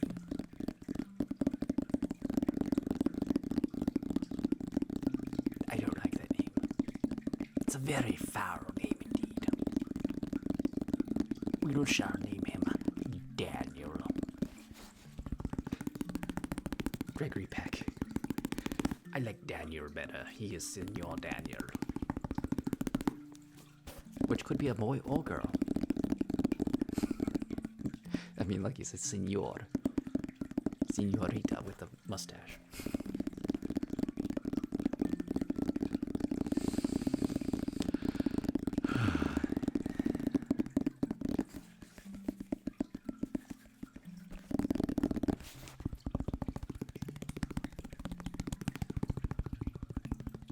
Jeffrey.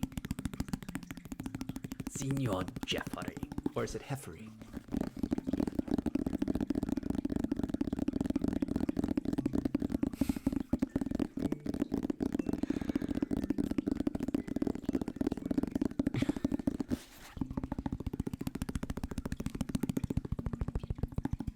Thomas.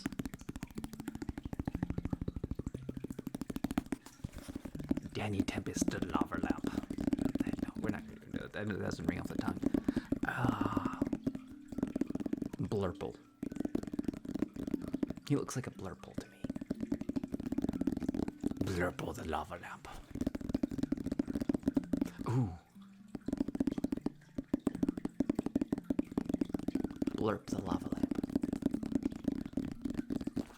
I like making names like that. Like Barry. My name is Barry. Barry Itchy.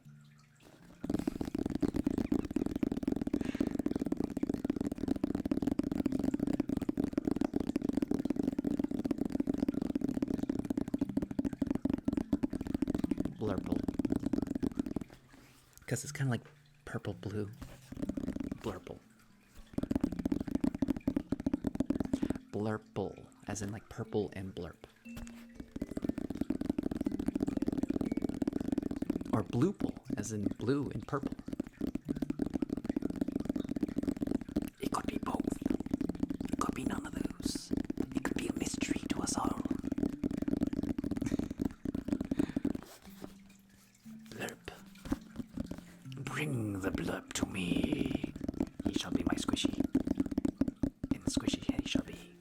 I can turn this off now.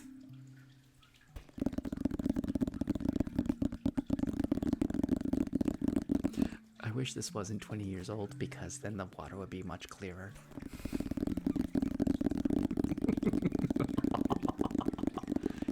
I was looking at lava lamps today. Like there's like ones that are like LED, so you can change the lights on it. There's like jellyfish LED.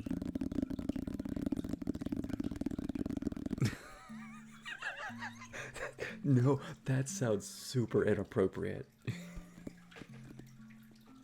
Danny Tempest, you going on the floor. That is inappropriate.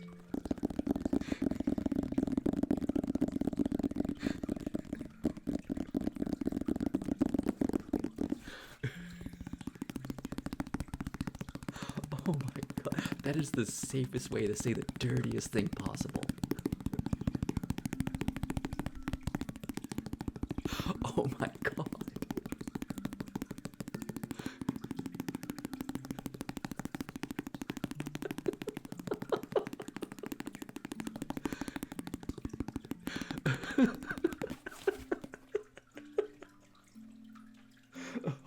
Oh, I wish I had a photo of that. Holy crap.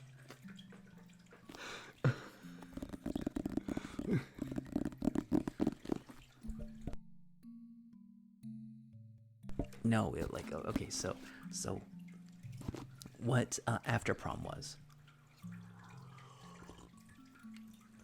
There was a prize table, and you got tickets because I sat at the roulette table for hours playing roulette, and I got enough, and I got the lava lamp.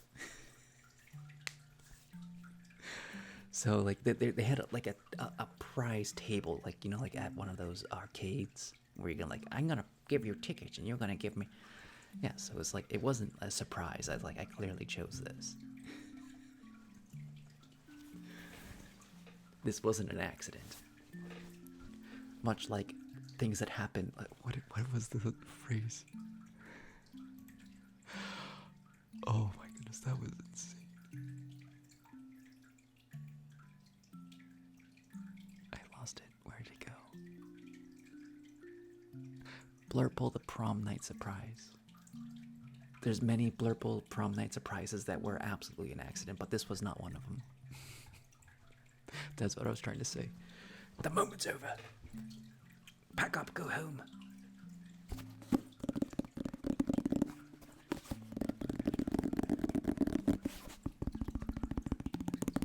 was a happy little accident. That Blurple was born that night. In the back seat of a limousine. We had to pay extra to clean up that Blurple mess. Mic brushing.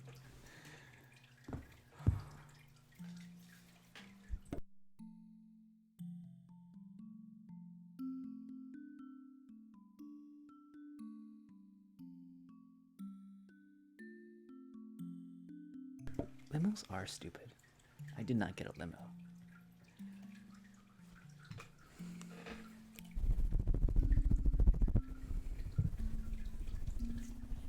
I did get a tux. Tuxes are cool.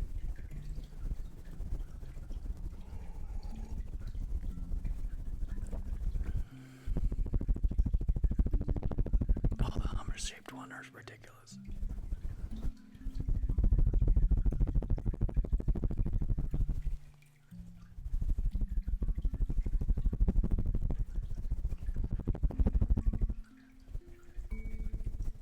Terrible fuel economy. I mean, like a limo's all about being driven places. Feeling like in the lap of luxury, you have a minibar in the back seat. I imagine it's fun for it's like a boat ride. It's fun to do once, but you don't want to do it all the time.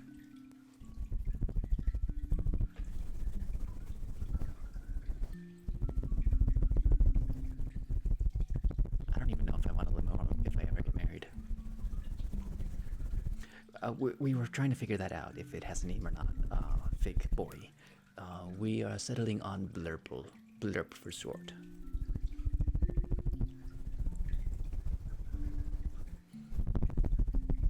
Well, Hummers have traditionally been terrible.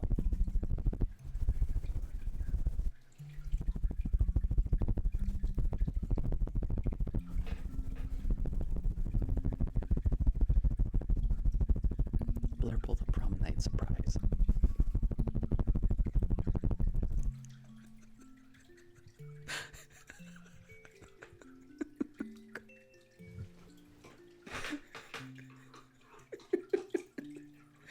I'm never gonna survive.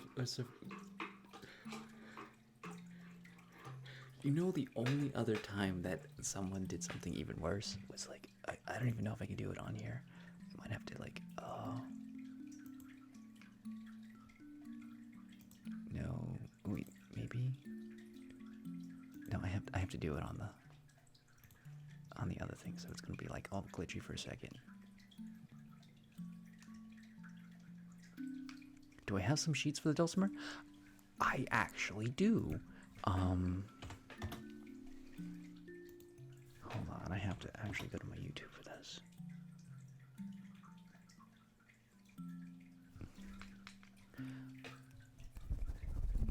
2 sheets right now.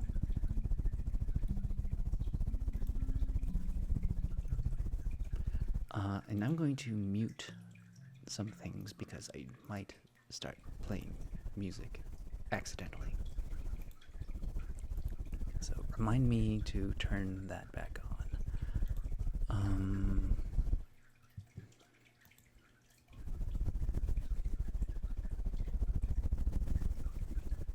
Hopefully it's not music jams.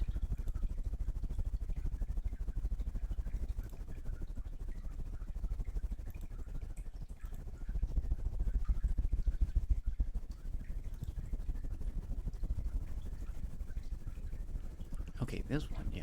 Yes, okay.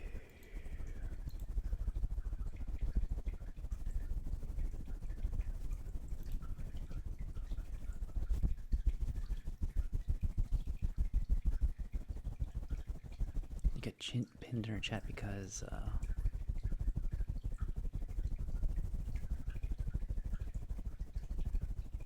indignant.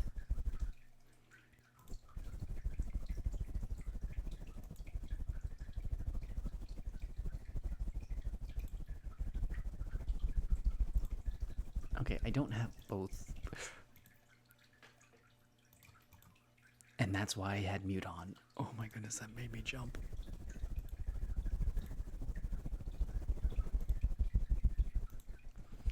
Okay, I have to go here. Oh, that was loud. That was super loud. And I was like not ready for it because I thought I hit pause.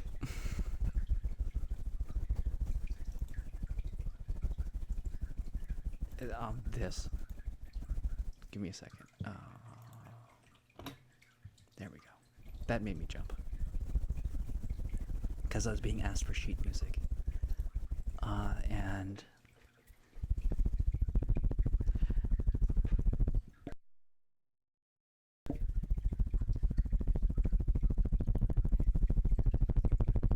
that's the only one I have up. I'll have to like find it, find the other one.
summer hot pavement.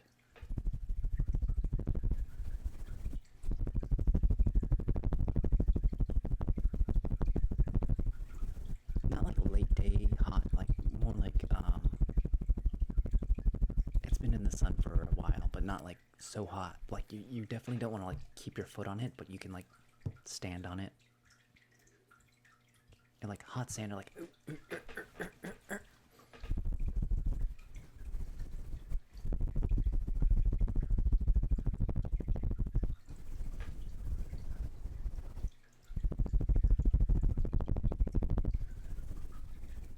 hot sand, like walking on hot sand. It's that kind of hot. Where you can touch it, but you like.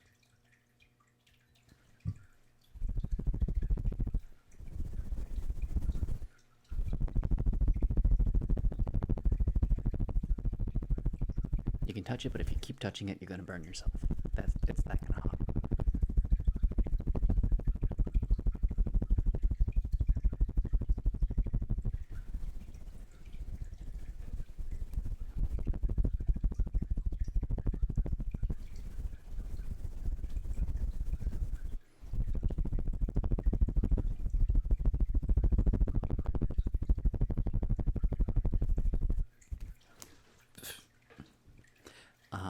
Then do you have a lake?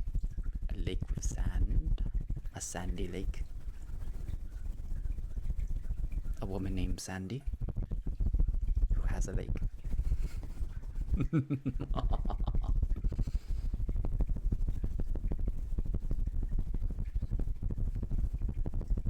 Sandy man who throws sand in people's faces for fun.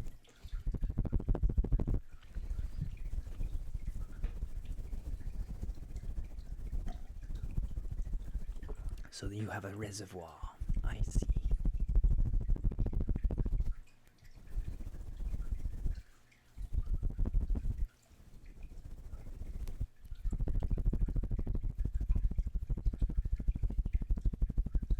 Do you know my favorite sand? And it's not sand at the beach. It's actually, there's some nice beaches.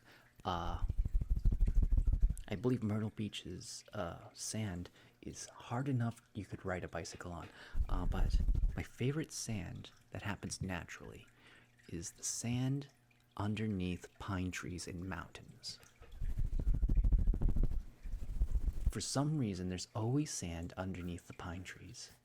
And it's just like, it's very fine sand.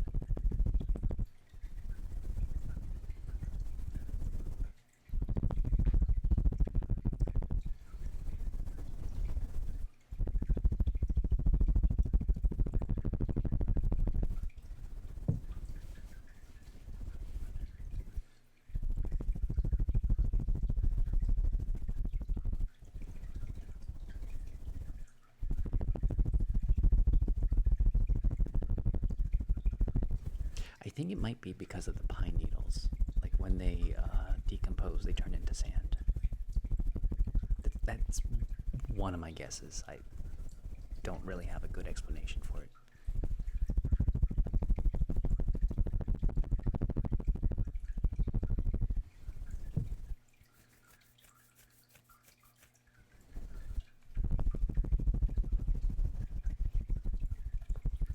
Do be careful about giving away your location for internet safety reasons.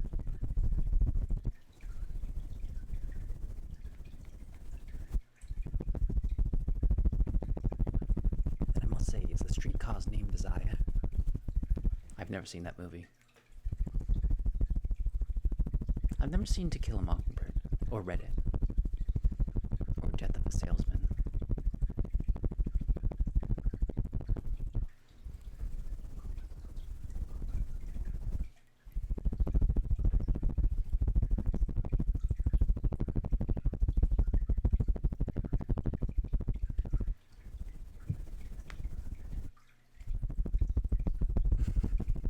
It is. I'm just letting you know. Just like be careful about. You know, we're all buddies here, but this is still like public domain. You're basically shouting out to the universe all together about every little fact.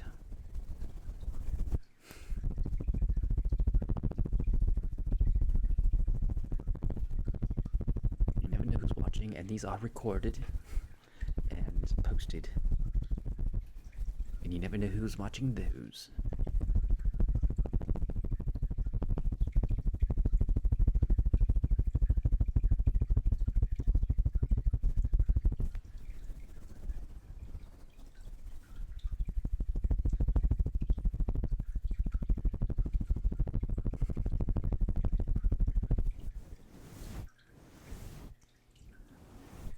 Down on the Broadwicket beach, we have a huge bronze statue of Neptune Poseidon. It's very cool.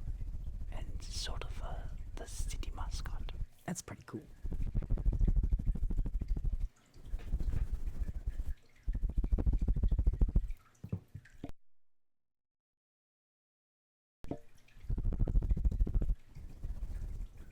Has anybody ever heard of Kevin Bacon and Six Sigma?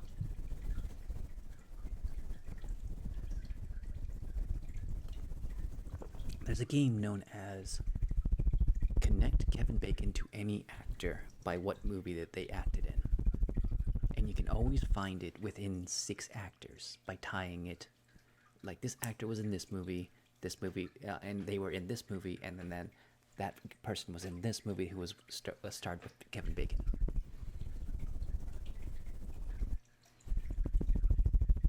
Lav once got upset when I asked his ideal retirement area, which I asked a lot. Wait, ideal? I do try to worry about the internet safety stuff. I don't get upset. I get, like, cautious. You want to be cautious for people. How are you doing, 007?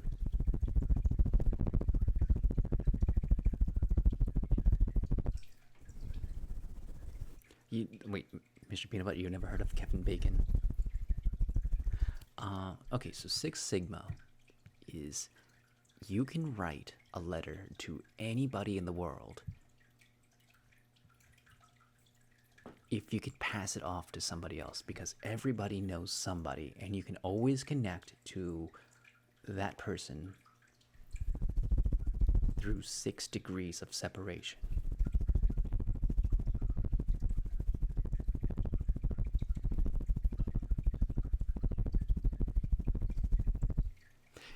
I've always heard it was 6 degrees. Okay, this is internet question, and we're going to find out. We're going to find out the answer. Chat.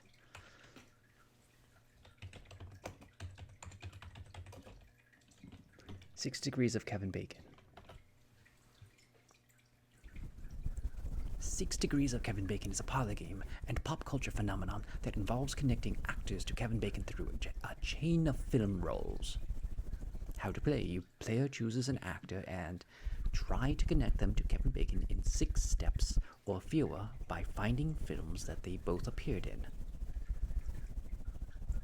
The game is based on the idea of 6 degrees of separation, which is the theory that any 2 people in the world are 6 or fewer social connections apart.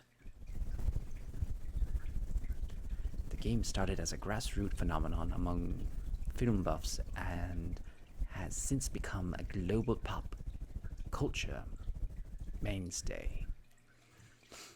Kevin Bacon's reaction. Bacon initially disliked the game, thinking it mocked his career. However, he has since embraced it and uses the idea as the title of his charity, 6degrees.org. Oh, that's nice.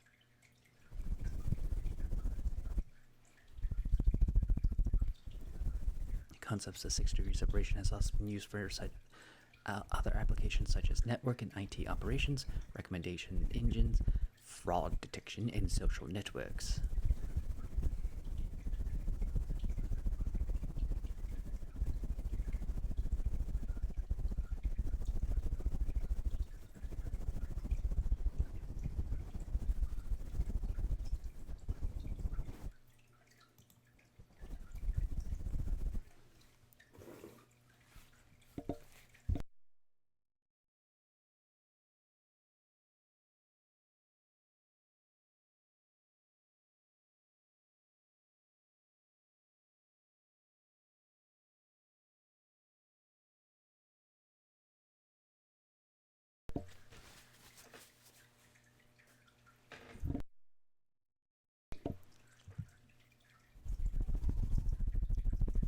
frog detection.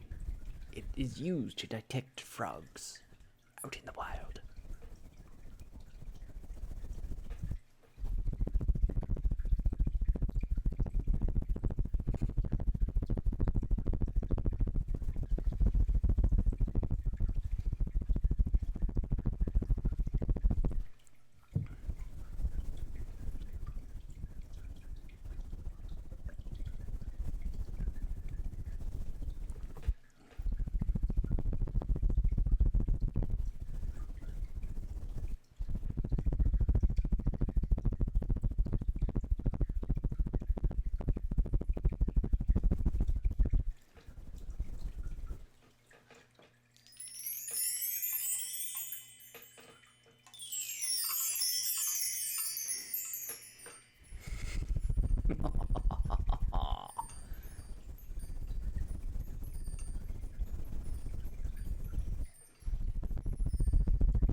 Who's David?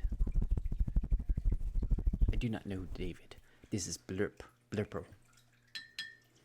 Blurper, Senor Blurper.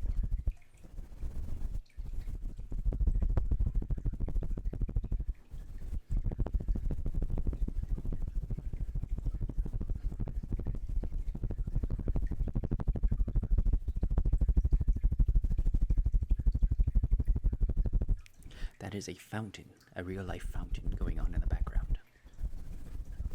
It is not a soundtrack, but a real life fountain because the air is very dry in here.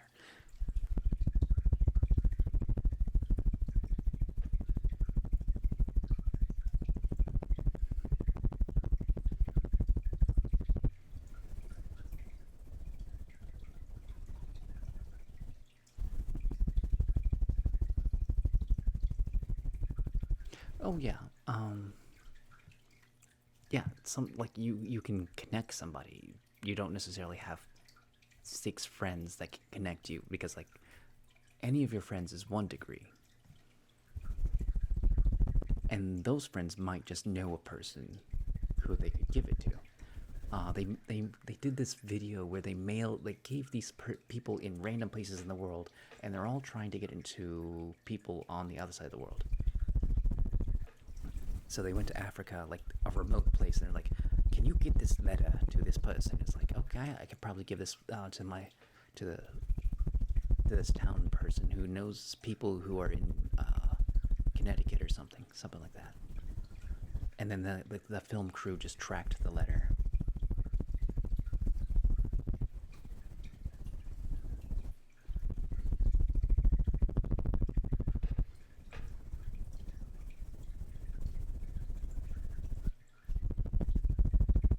It's okay, I can't spell either. And then autocorrect also like does me dirty all the time.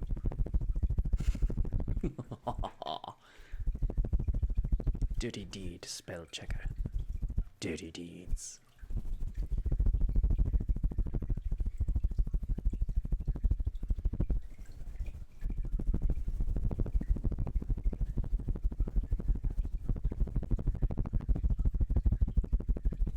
Dirty deeds done dirt cheap.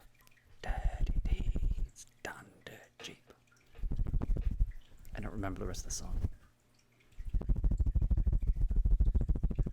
I remember Queen songs better than I remember AC/DC songs.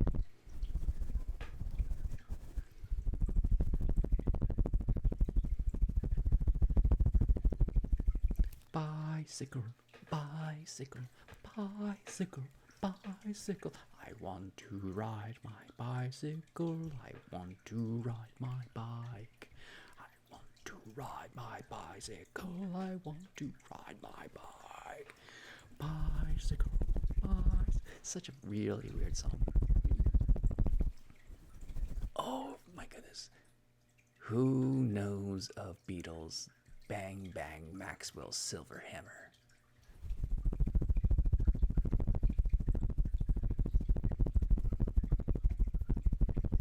Fat Bottom Girls, I don't know the lyrics. I know they go round. They make the world go round. That is a disturbing song, the Bang Bang Maxwell's Silver Hammer.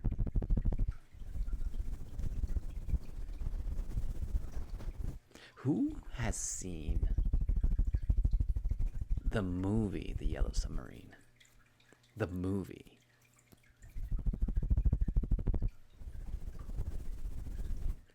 It's the lava lamp is a blast from my past. Found in a treasure hunt. It was dug up because it was awarded to me during prom.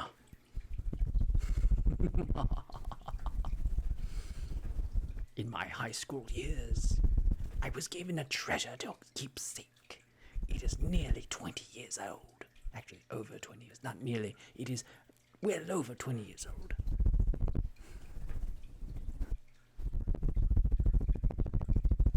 Yellow Submarine. That's the name of the Beatles movie.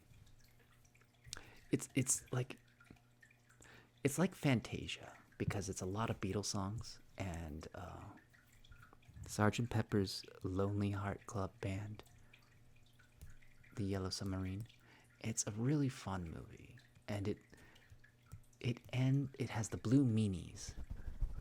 The Blue Meanies is like such a classic villain. And there's like an absolute moment where you get like I love epic moments in movies where it's like it's kind of like you're full of despair and then the epic moment happens, and like it's hard to do an epic moment perfectly. And when epic moments hit me, I get like so much ASMR. I'm like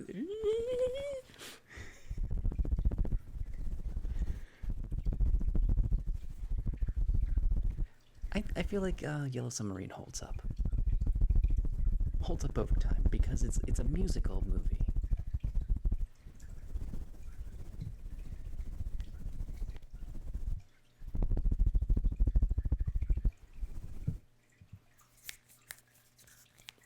It's animated. It's a classic, while also being timeless because Beatles themselves have been timeless. They were tremendous performers.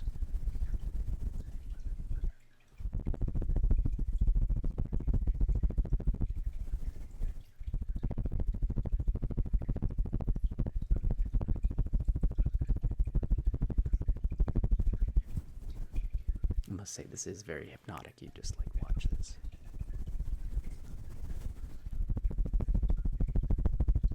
Blip forever.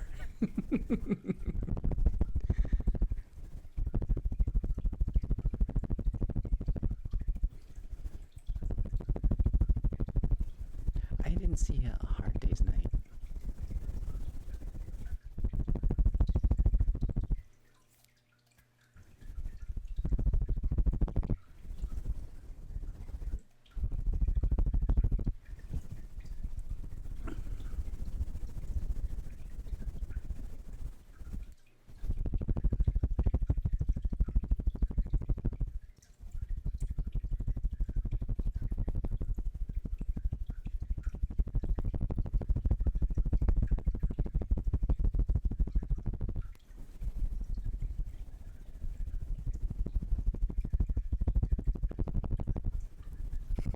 This thing takes literal hours to start moving. Blurp is slow to move, but it's like a glacier. Once it gets going, it gets going.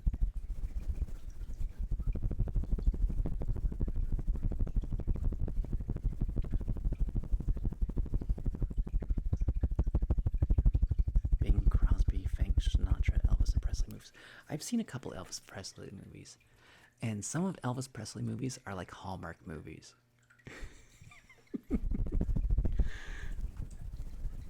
Oh, I need to share with you. Did I still? That is still muted. I'm glad I didn't need to unmute anything. Okay, I need it muted right now.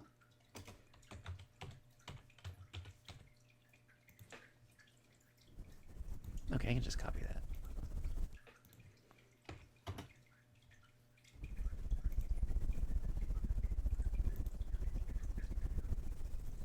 I don't know. Are you good at rhyming? Jordan.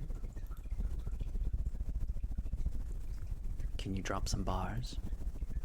Clean bars in chat. If you're gonna say it in chat, don't say like things that'll be inappropriate.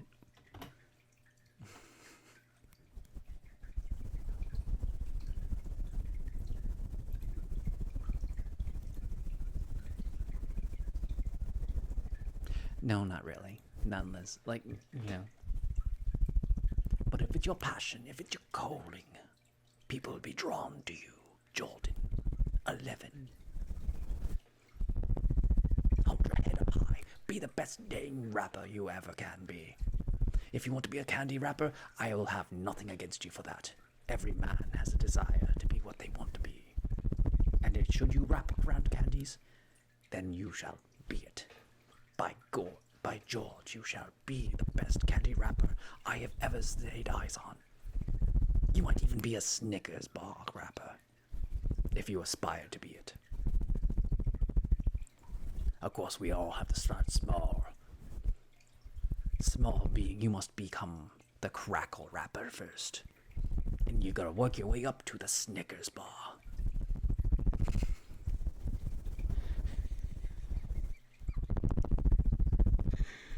Because once you have the Snickers bar, you can drop those bars like a construction worker making a terrible OSHA accident.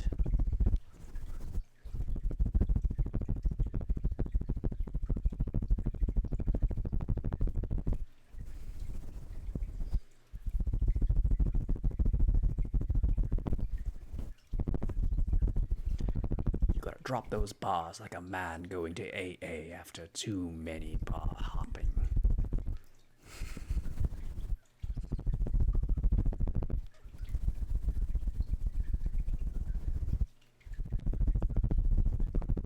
Too much bar hopping, you gotta drop those bars. Those bars ain't worth your time. They water down their liquor. They charge too much for wings. Drop those bars, they're worth this.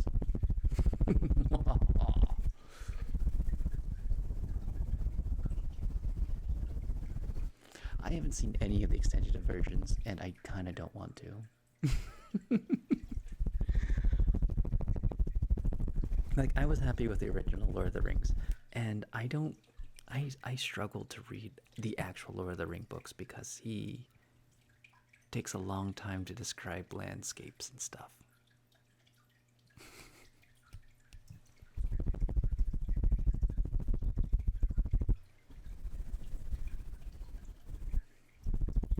I read enough of Terry Pratt. Oh, not Terry Pratt.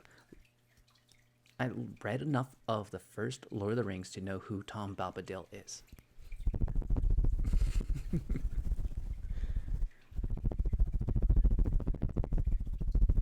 I think I even got to Rivendell.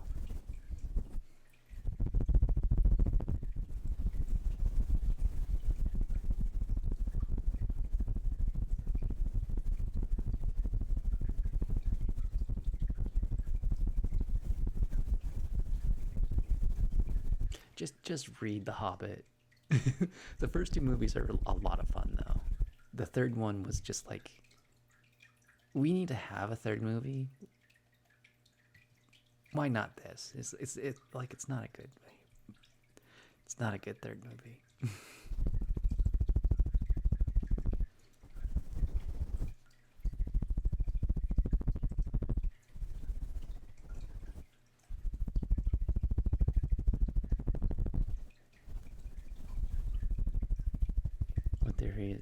I read that Tom Bombadil was supposed to be the author impersonated Tolkien.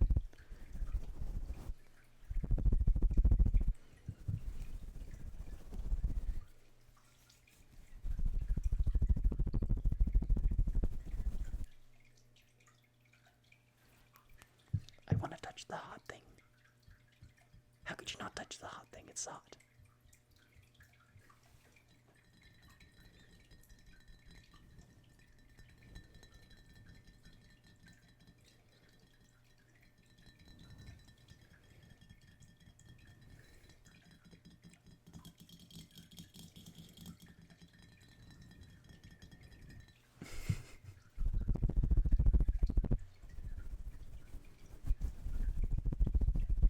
I think it's funny how South Park changed.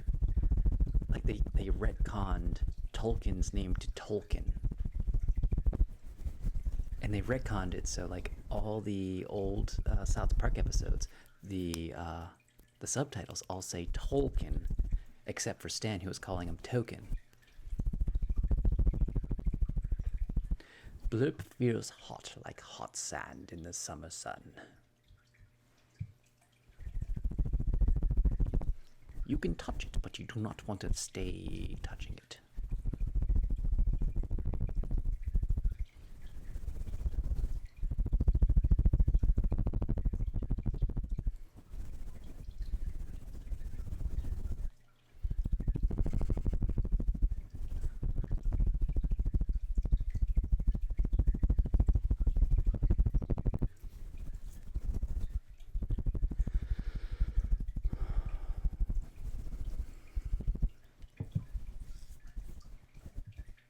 So if I had $100, I could buy a 30-inch lava lamp. An adult lava lamp. Not like adult, but like someone getting their first studio apartment adult.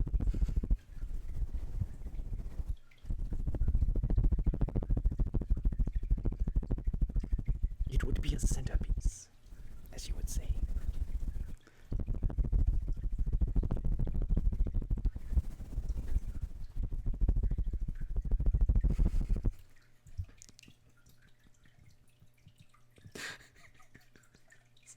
Okay, some things I don't really process that I say.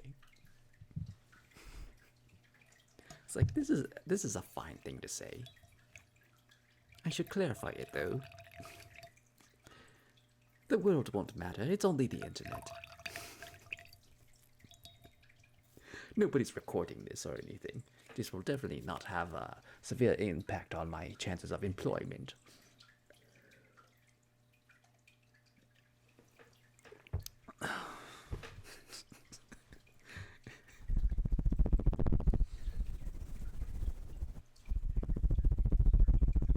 I certainly won't regret this when I'm running for president and the press passes through all, 100 billion hours of video I have stocked up on YouTube. I have no idea how many hours of videos I have.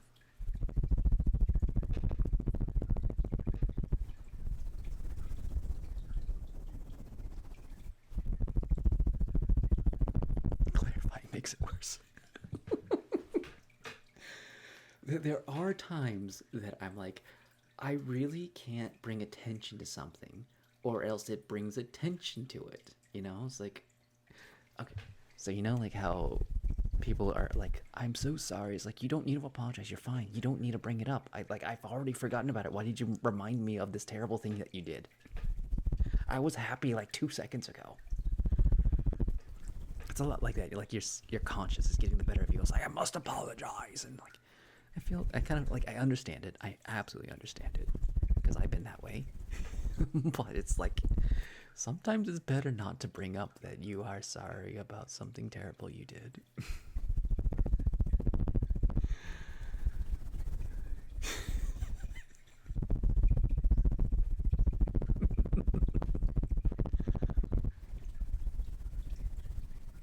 Oh, and also, if you want to hide something, never bring attention to it.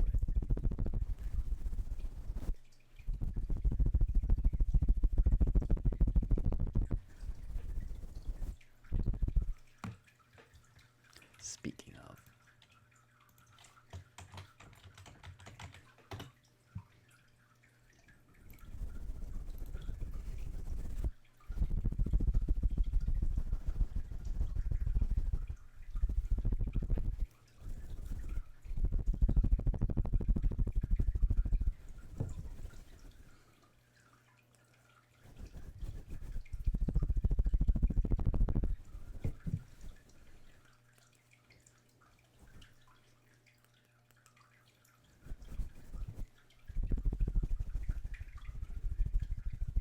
I kind of wish I could go back and play Fallout New Vegas for the first time ever.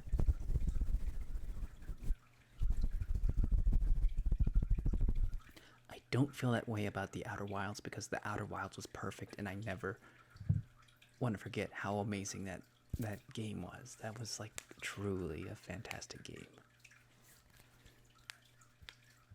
SnowRunner. What is SnowRunner? I'm gonna look it up.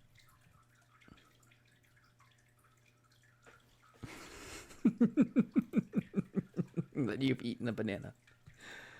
I mean, like you. I guess you feel satisfied for eating the banana.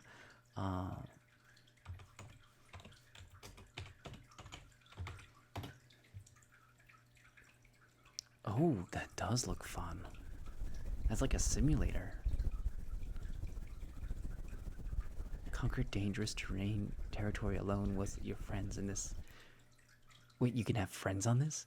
Off-road experience getting in the driver's seat of a powerful vehicle. Okay. So you're basically trying to get. You're doing. What's that? I forget what network it is, but it's like Ice Trucker. It's Ice Trucker. Ice Trucker, the video game.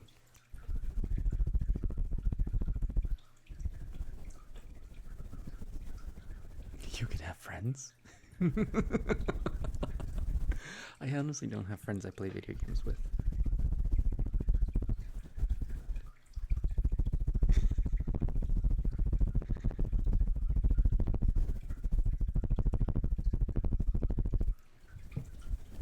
What was the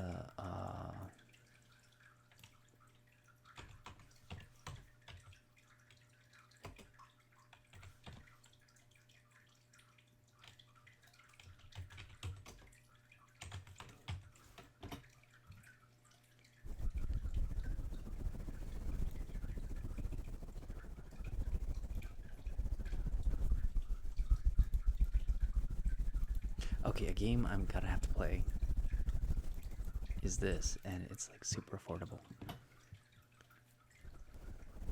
Because this was a meme for a while.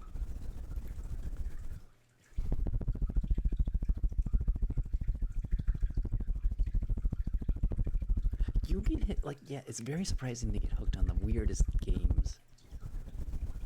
What did I just buy over the Thanksgiving? I bought Rogue Legacy. That's something I gotta play. And I also got. I don't think I installed it on this one.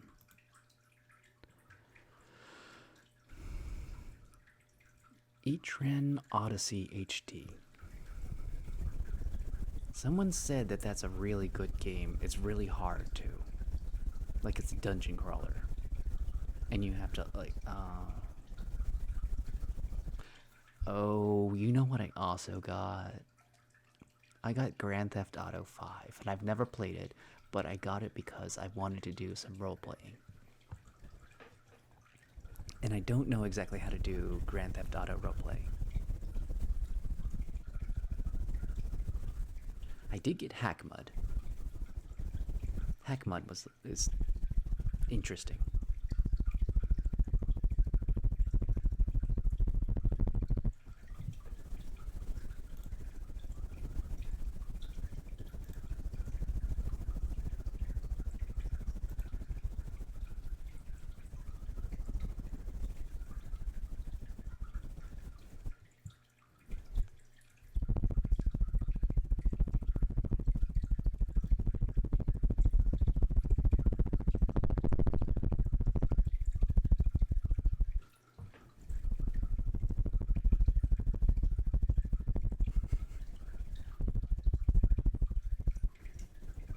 I think it's fun when there's a lot of little ghosts down here.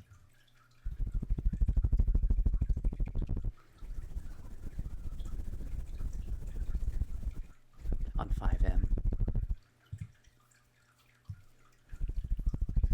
Yeah, like I know there's like no pixel, there's purple. I don't know any more than that.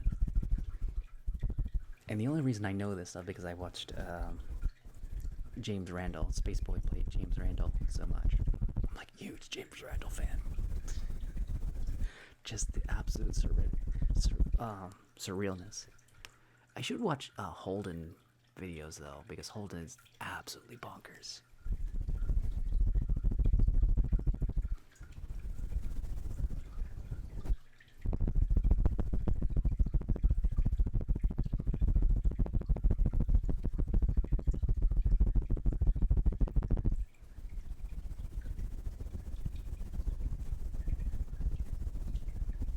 Like James Randall is like well-rounded, crazy, chaotic, and he described himself as like a cat. He gets himself in a lot of trouble, and like people have to deal with like a cat in the area. Dog City is good, good. Well, growing up, the Zeldas, Ocarina of Time, Majora's Mask. Those are my two favorite. I had the GameCube, but I never got Wind Waker, and I regret not getting Wind Waker, and I still haven't played Wind Waker. I really need to do that. I did play Twilight Princess, and frankly, the best part of Twilight Princess was Midna. I really liked Midna. I like the sassy little child, Midna. Conker's Bad Fur Day was Conker's Bad Fur Day will always have a happy place in my heart because they had an opera singer sing about poo.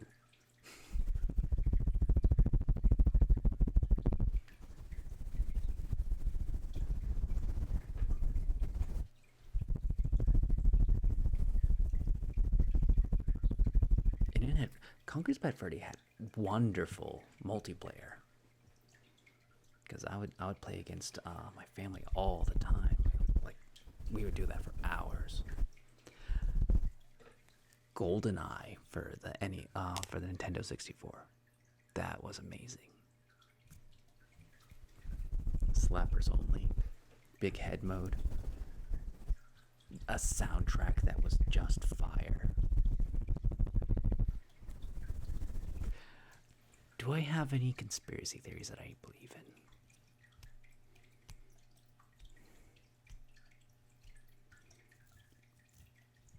I don't know. Because I'm like, okay. IRL, I like being able to be fluid with what I believe, as in, I need evidence. If you can provide me with enough rational evidence, I will believe it. I don't have any. Oh, I do have one. So, you know how the Earth is like 70% water, right? And the majority of that water, almost like 98% of Earth's water, is not carbonated. So, technically, the Earth is flat.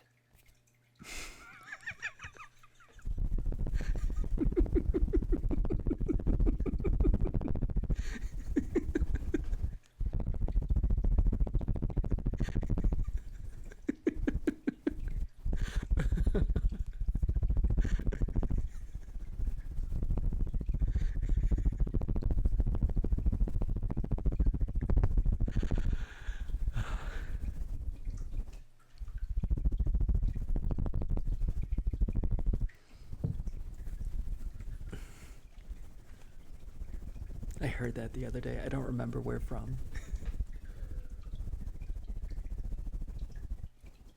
But it's a joke I've heard before too, like a long time ago.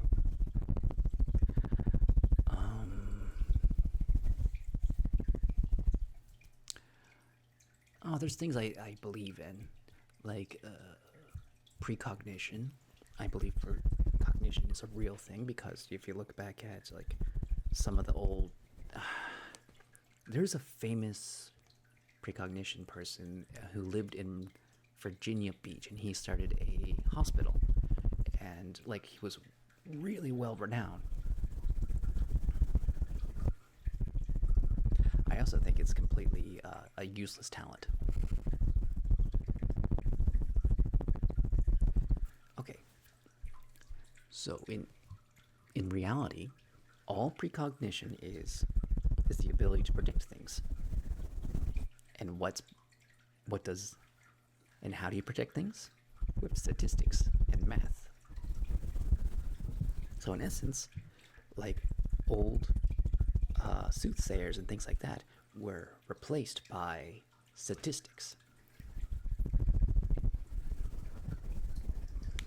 I mean, like, yeah, you'll have outliers and things like that, but like, if you look at history, history repeats itself.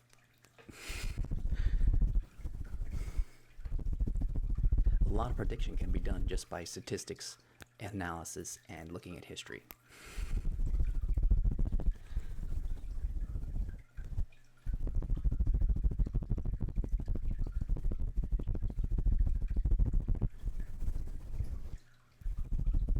I believe in empathicness, and an example of that in like everyone has a degree of empathicness, and like to like a heightened sense you could like say is like martial artists. You know, it's like if you watch those old martial artists, I felt your killing presence a mile away. It's like that. That's kind of like reading auras. I read your aura of killing intent from a mile away.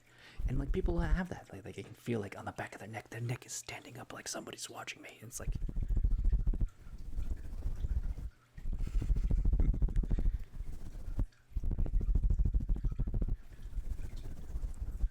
but if we're gonna be talking about like other superpowers, like I believe like magic is real if we ever develop the ability to like my definition of magic is it's like a video game. A video game has magic because they have variables, and the variable says, oh, this temperature goes up and stuff like that. So to make magic work, we would have to be able to access the code of the universe to change the variables. So like if you like surmise that the universe is a program, and like, and in some ways the universe is a program because string theory, and like I imagine like string theory is like the bits and bytes of the universe.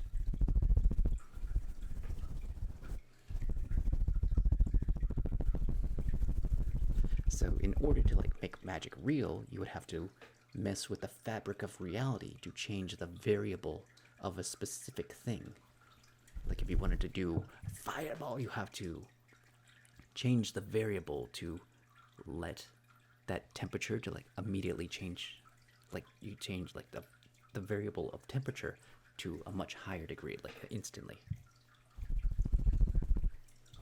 That's what I think magic is. It's changing the fabric of the universe to a different value.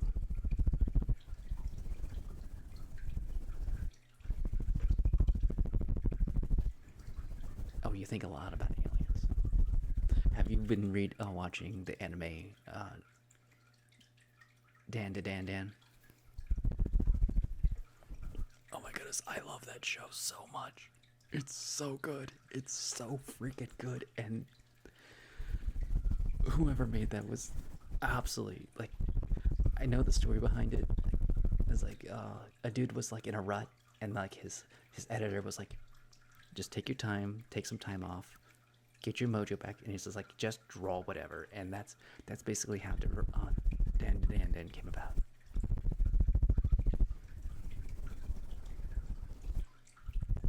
I watch exclusively anime and YouTube videos.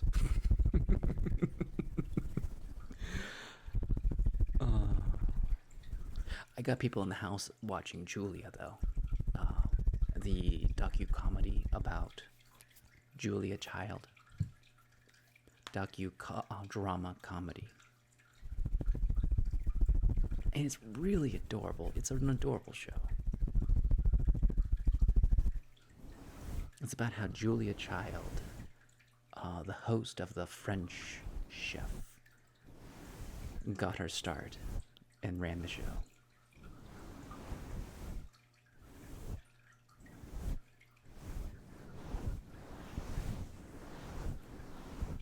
I'm always going to say, always treat like that stuff as entertainment, because always trust people who have licenses and insurance and stuff like that, because there's advice that people can give that they should not be giving.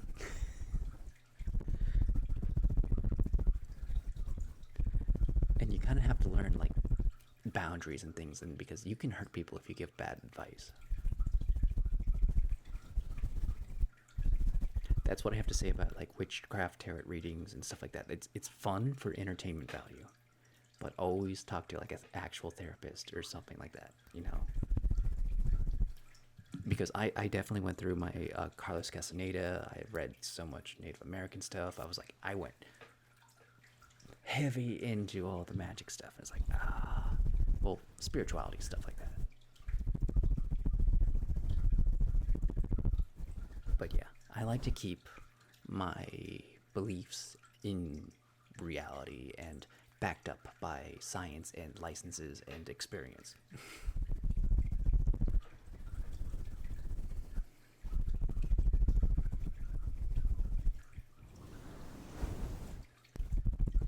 But also be willing to be open to things because, yeah, I've definitely experienced things in my life.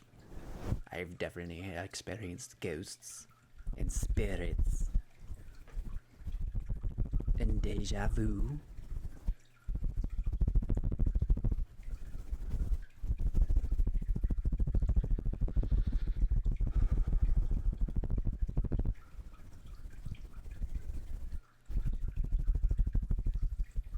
I mean, like, yeah, if you take the time, you'll probably rationalize it, but, like, yeah, they still freak me out. I don't want to mess with them. It's like Phasmophobia. When you play Phasmophobia and you have something whispering in the back of your ear, you know it's fake, but it still makes you freak out. And I don't like talking into my microphone when I play Phasmophobia, even though you're supposed to. You're supposed to talk into the microphone to get them to do things. And like, I don't like a thing that actually is hearing me that I can't see. It's terrifying. Dying is the funniest part of that game, though. It's super funny. But like being chased is like the scariest thing. I don't like being in the house.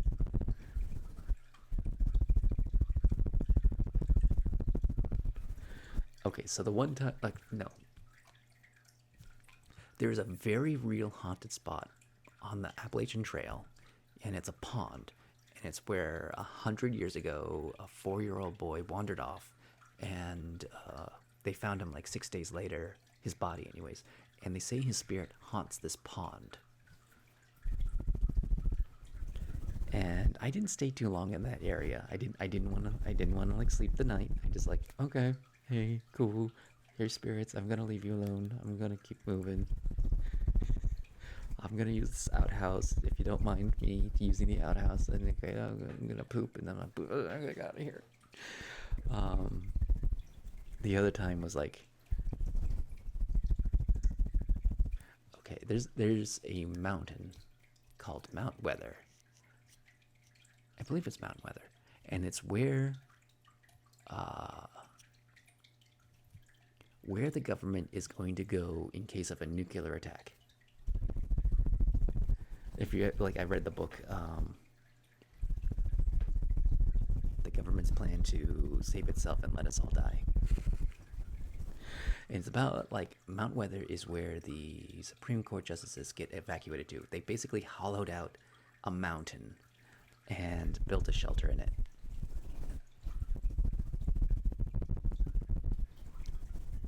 Oh yeah, I mean like yeah, nuclear attacks and asteroids, absolutely scary, terrifying things. But like yeah, you're not allowed to take photographs of it. But yeah, you're not allowed to stop when you're like driving through. I've driven by it by a couple of times. It's interesting place. But there's a trail, because the Appalachian Trail goes right next to it, and I'm walking, and it's night. It's the middle of the night, and I'm walking, hiking along, and like I see a white thing out there. I'm like, I'm okay. And like it's like okay, I'm gonna freeze for a minute. I'm gonna do my mantra. May you be happy. May like that's my ghost mantra. That's like why I say like the may you be happy, may you be healthy, may you be peaceful, may you be safe. May everyone here be happy. May everyone here be healthy. May everyone here. That's like you're building up resistance to spirits. It's like it means like, dude, you're cool. I'm not gonna mess with you. I'm chill. I don't mean any harm. I just want to go by you. So he's like, you're kind of like meditating, and you're being like, I'm a chill dude. And you're building up your defenses because like, may I, may we, may all things is like your personal shield. your surrounding shield, and then your shield to all the beings in the universe. Are like, all beings, please be chill. I just want to be chill right now. And that's what that mantra means. Is just like, it's kind of like a blessing, but not a blessing.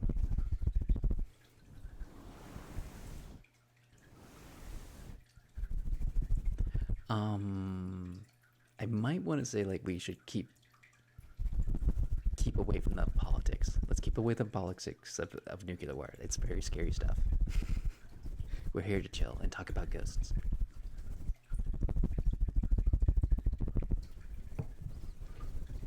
I know there's a lot of strong opinions, but like, yeah. We're not here to scare each other. Fun scary. Keep it to fun scary.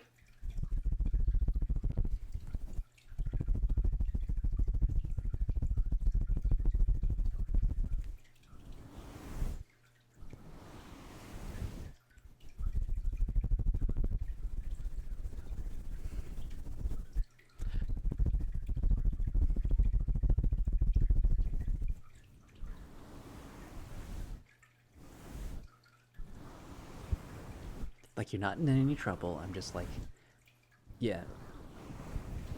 This is an ASMR channel. We just want to like have fun scariness, or we want to have fun relaxing stuff.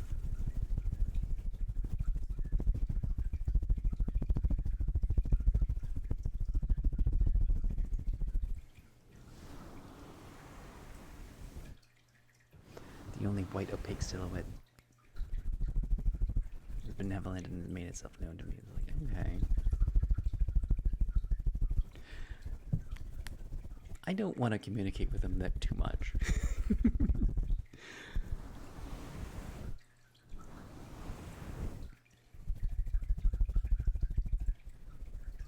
Not gonna happen, not gonna happen.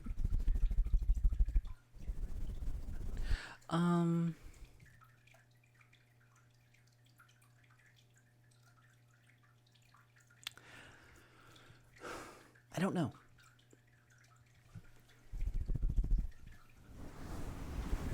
Because like, I don't want to get too much into like souls and stuff like that, because part of me just kind of like wants to drift off into nothingness. I think talking about afterlife, that's a little bit too far for like fun conversation.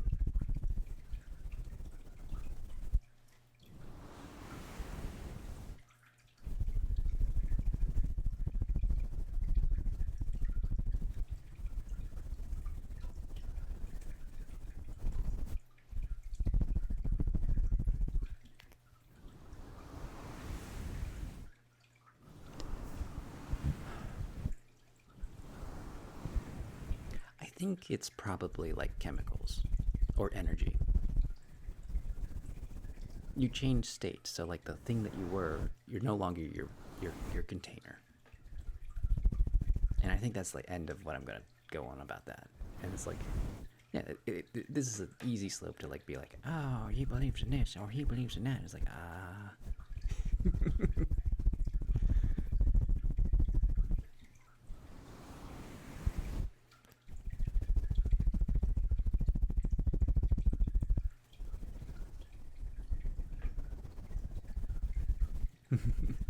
Well, I mean, like, I have to worry about, like, that stuff can be triggering in a different way, you know? Secrets of the universe. It's 42. That is the secret, it's 42. What is the question, you may say? But, like, we don't know what the question is. That is the great mystery, is what is the question, that where the answer is 42. So, fun fact, mathematicians, they figured out that if you drill a hole through any part of a planet, any planet, I need a thing that looks like a ball.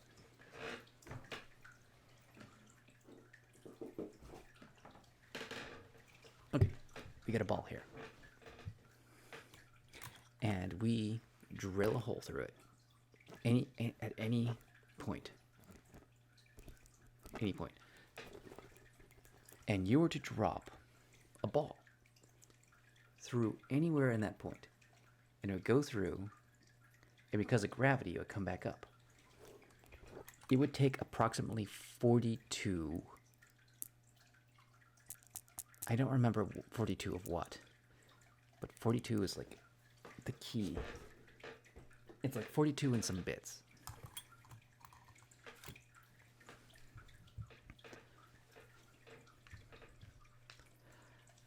I have to look this up because I don't remember exactly what it was. No, I think it's like it gets there and back.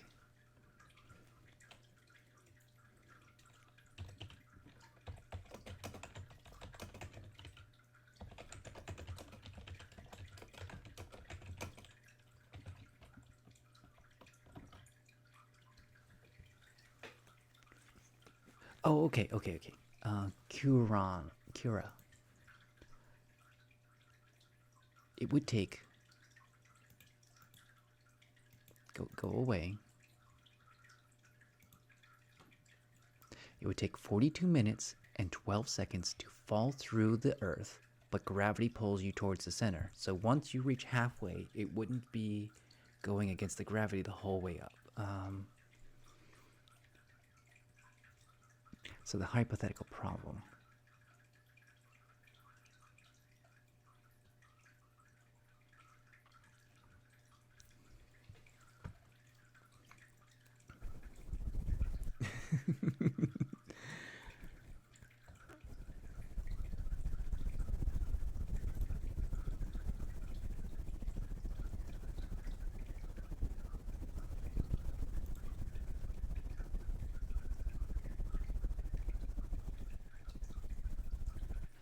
Okay, so it takes 42 minutes to travel through the Earth for anywhere using gravity alone through a straight tunnel.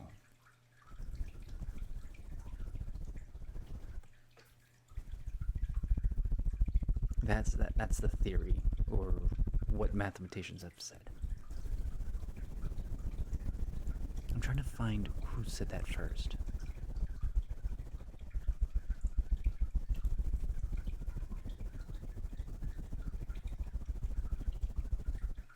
Okay. Hyperphysics. Suppose you could drill a hole through the Earth and then drop into it. How long would it take you to pop out on the other side of the Earth? Your initial acceleration would be but your acceleration would be progressively smaller as you approach the center, and your weight would be 0 as you flew through the center of the Earth. Or hypothetical.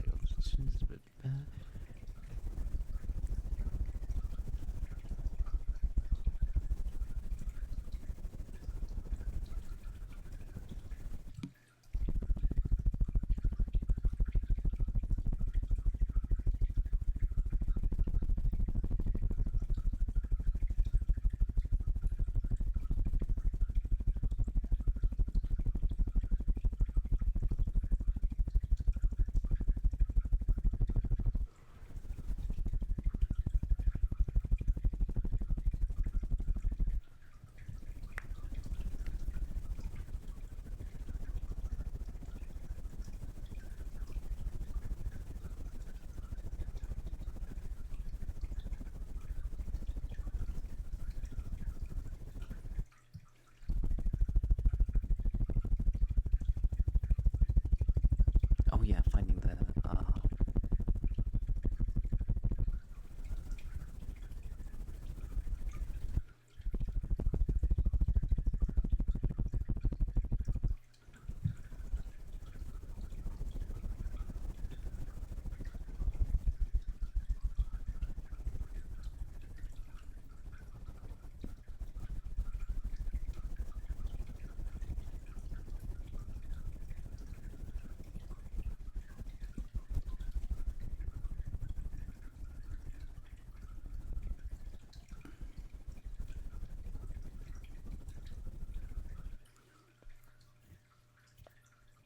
Okay, this one does say 42 minutes.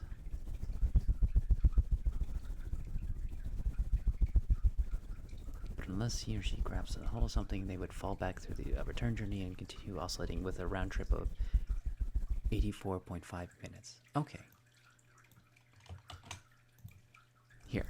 Here's the math. The actual math of why 42 is the answer for how long it would take you to get to the other side if you fell through the earth.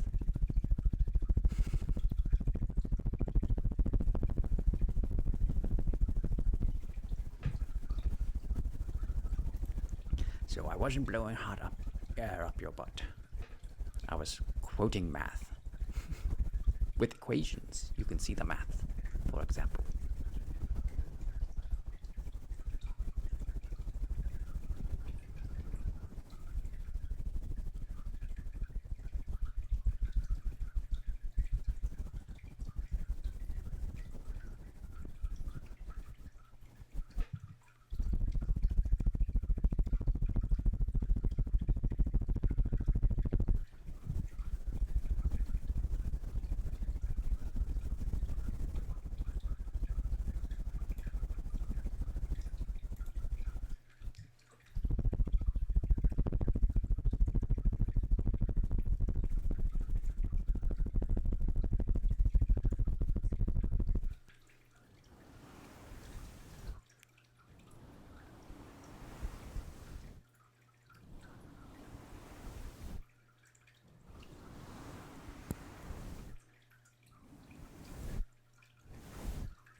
Oh yeah, it does say that at the end, like reality check.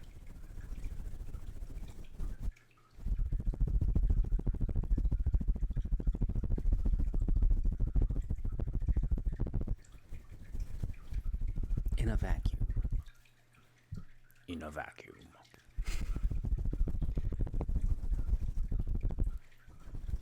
This summer, in a vacuum, a man falls through the earth.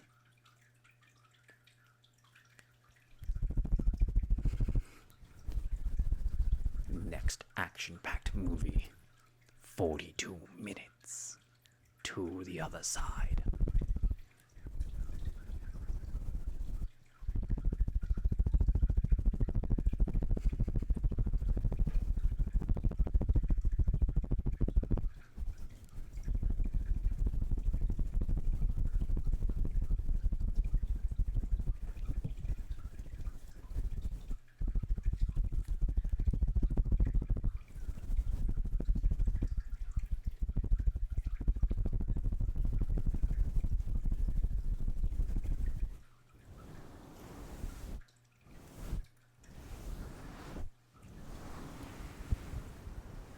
Okay, ending on the math lesson.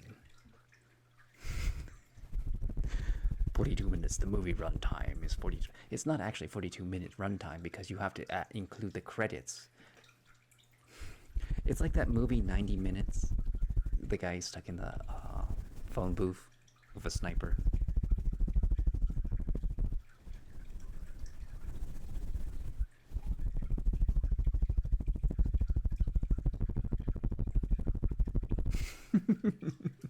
I did give you the maths. My strange theory was backed up by science.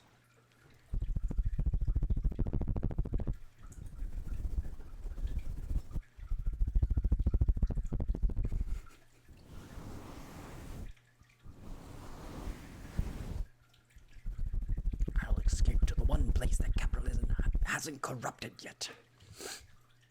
Space.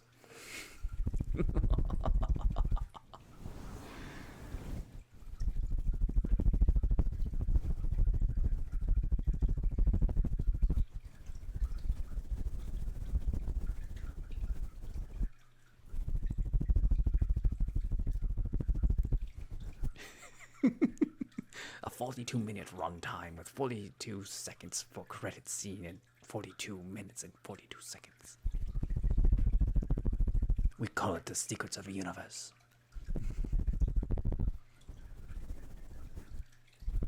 I don't know, did anybody buy Park Place yet? Do we have any fun theories about the Great Pyramid of Giza?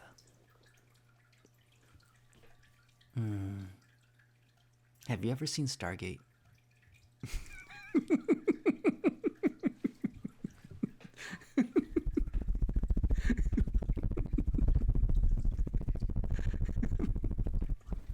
I've watched so much Stargate.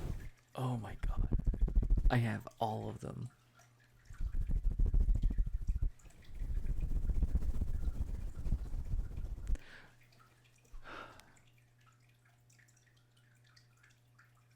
MacGyver. I was thinking Matlock. It's like, that's not the right name.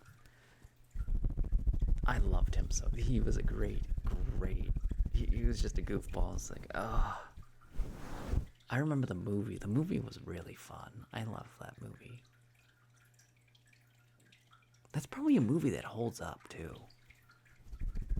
Richard Dean Anderson. That's a name I haven't said in a long time.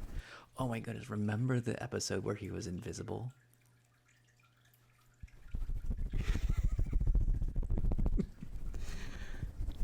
And then there was the time loop episode, and then there was like the clip show where they were all puppets one day.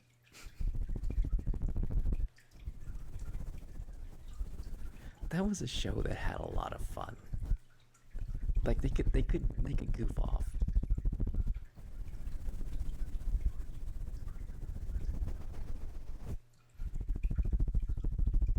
I think there's a lot of mysteries about the pyramids, but like it's probably they had really good craftsmen at the age. Sometimes the simplest answer, it really is the answer.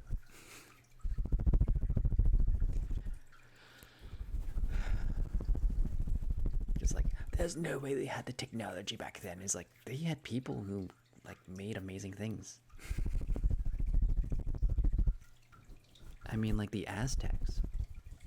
Actually, Aztecs don't exactly exist. Is that that's a real thing, right? Like we invented the name Aztec. They were like somebody else.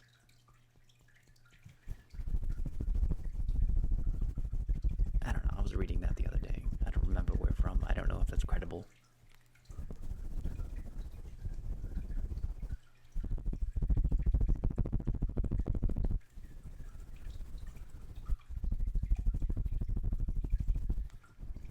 It might not have been the Aztecs. It might have been a different native tribe.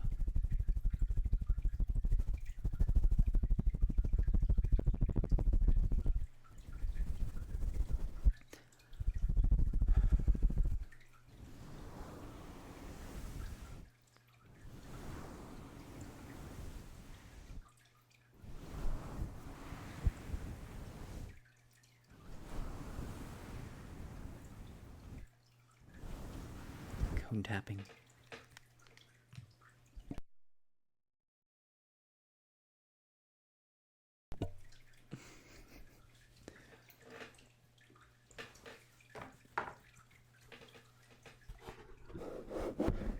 Oh.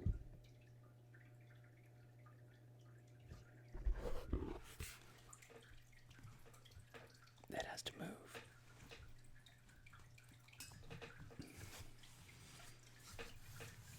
Let me try rotating this. Okay. Maybe.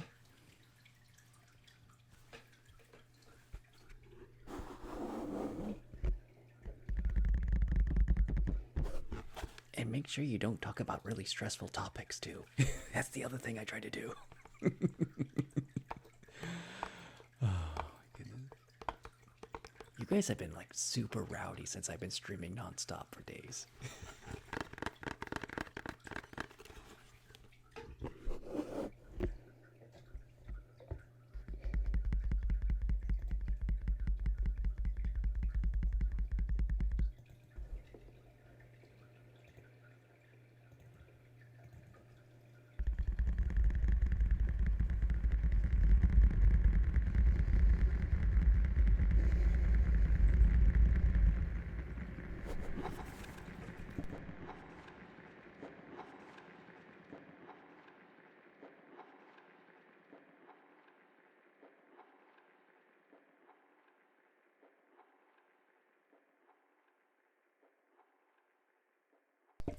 I love. Okay. I love a healthy amount of rambunctiousness. I have to just make sure you guys don't get too rambunctious and talk about like really triggering topics. That's the thing I have to worry about. As a host, as a streamer, I must make sure the chat does not get out of control and hurt themselves in the confusion. It's like a Pokemon.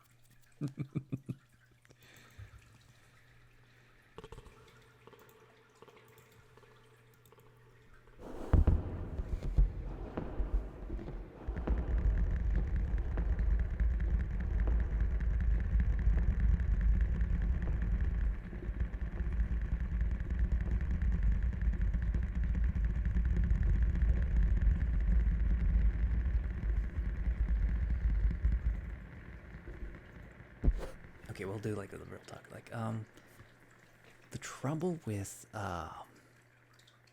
this is a show where you don't always see everyone in the audience, and I make it as a rule never to look at my numbers of how many viewers I have, because it's really stressful to see like numbers go from here to there, and you're like, oh my goodness, I have to do something else because I'm losing my audience. It's like, yeah, if you do that, you're gonna make yourself stressed, because it's like there was a thing in World War II where they did analysis on airplanes that came back, and they were trying to figure out where they needed to add more armor. And here, I might actually find this real quick.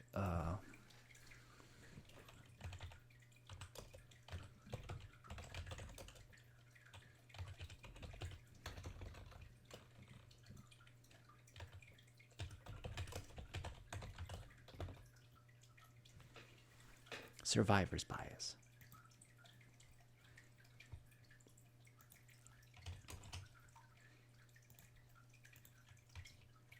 Boop. So survivor's bias is like they were looking at all these planes, and they're finding all this damage on all these planes. It's like, oh my goodness, we have to like add more armor to these places that have so much damage on our planes. And then somebody was like, no, you should add a lot more armor to all the places that don't have all that damage, because these are the planes that made it back. So like, it turns out that those areas are the more vital areas. So when you see your numbers drop randomly, and you're like, oh my goodness, I have to change what I'm doing, you're doing survivor bias. So you have, like, you're like, I have to change, but like the people who are still there are enjoying what you're doing right then. So it's not so much of that. I mean, like, going back and understanding, like analyzing the situation after the show, that, like, but not during the show. If you do it during the show, you're gonna upset everyone that's currently watching you. So that's why I never like have my numbers on. But I do have to be considerate of people who could potentially be upset. Like if you bring up politics, if we make things too heavy of a conversation, if someone's having a really bad time, but like you gotta acknowledge that somebody is having a bad time today. But like, you know, you gotta nurture them and be like, okay, we're acknowledging this for a minute, but you really like, this is not the public place to have this conversation, because it can make somebody really upset. So it's like, it's the people that you don't see who never talk in chat that you really do have to look out for, because they enjoy the show and you have to be considerate of them. And sometimes the people who talk the most get the most attention. And like, you have to be considerate about the people who they want to enjoy the show, but they don't say anything.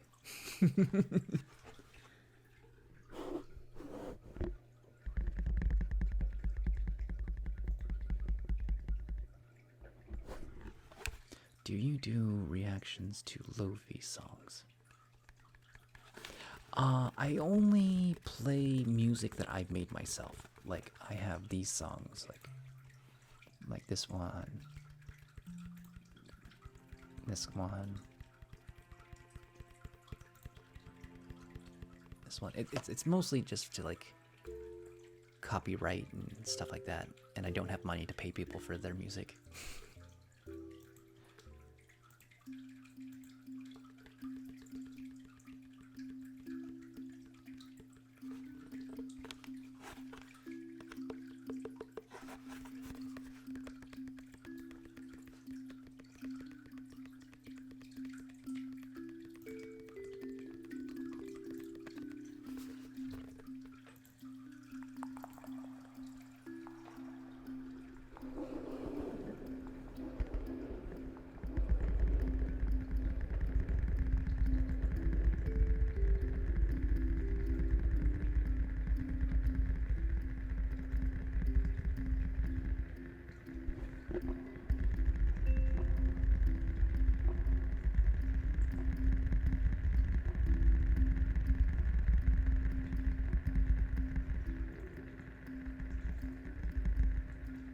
Yeah.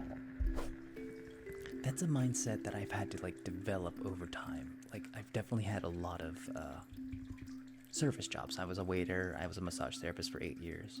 I was a waiter for 3 years. Yeah. I worked at department stores. So yeah, there's a lot of nurturing and caring about people and stuff like that. And like,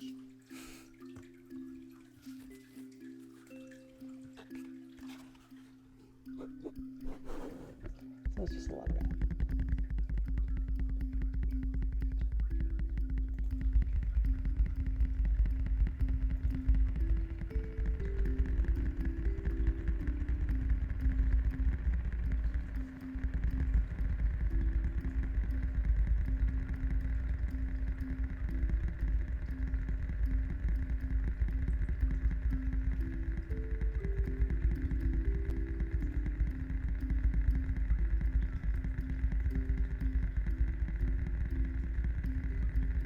I don't know.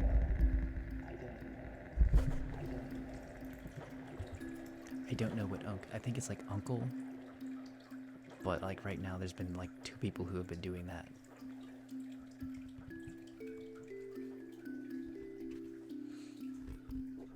Yeah, I guess it's so late that we're getting trolls now.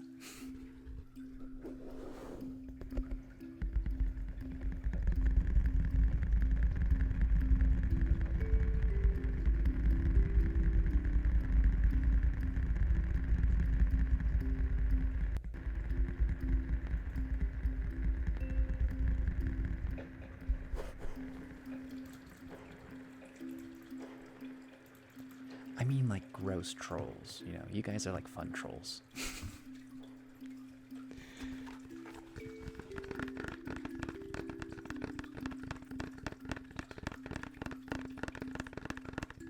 Insulting trolls, like who are just there to like just destroy things. They're not fun. You guys are fun trolls. You know, it's okay to be trolly.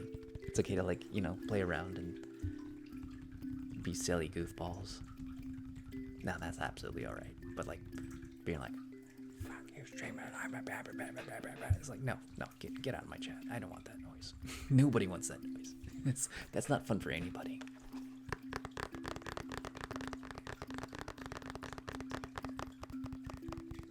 It's like, why are you in my chat at all if you have like you just want to like try to tear me down? It's like, dude, go somewhere else. This is Twitch. There's a million different places. This is also ASMR. Why are you trying to tear down a male ASMR? Like, do you understand how much poop we have to go through?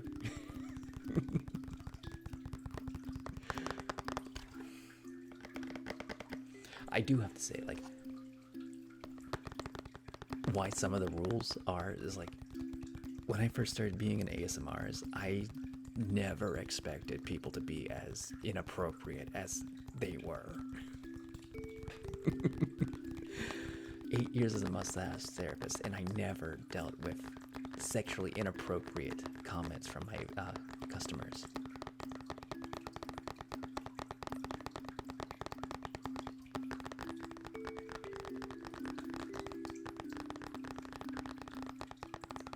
Yeah, you have to have that auto blockers. You have to like, yeah, there's so much stuff you have to like make sure is in there.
Yeah, that's the same reason why I never got into Twitter.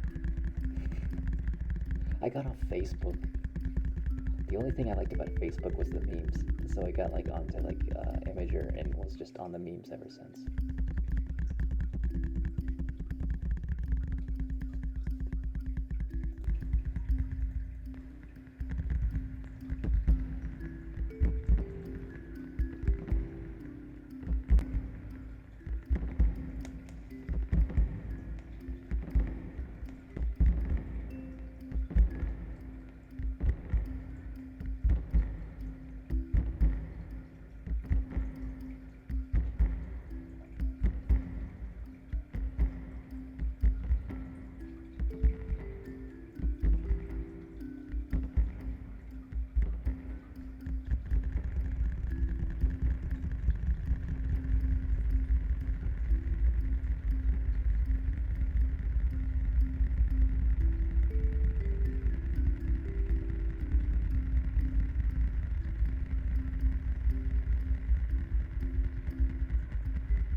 There are two things that happen on the internet with social media. One, you are bombarded by more information than the human brain is naturally like evolved to process. Like you are dopamine hit minute after minute. The second thing is there's very little consequence when you're anonymous. So it gets really easy to like that's why it's so easy to be toxic is because there's not consequences. You say things to people that you would never say to somebody in their face.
That's nice.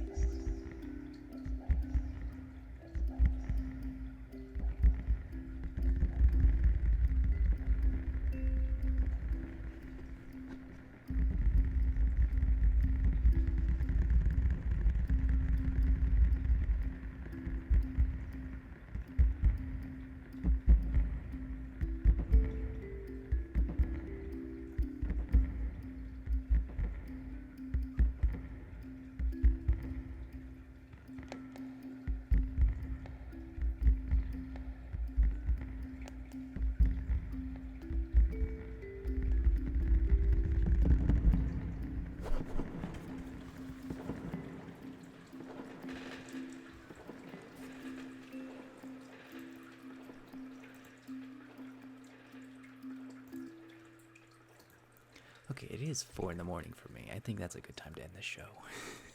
I could keep going, but I really do need to get to sleep at some point.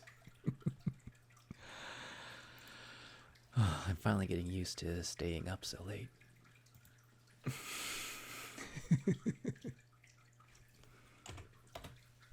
I need a lot less caffeine to oh my goodness, I used to just have to like drink all the caffeine. I don't think I'm gonna do a vote tonight because there's only Georgie Wen on. I think unless somebody has like somebody else that they can recommend. So, may you be happy, may you be healthy, may you be peaceful, and may you be safe. May everyone watching be happy, may everyone watching be healthy, may everyone watching be peaceful, and may everyone watching be safe. May all things be happy, may all things be healthy, may all things be peaceful, and May all things be safe. You are now protected from ghosts. For a little bit. You're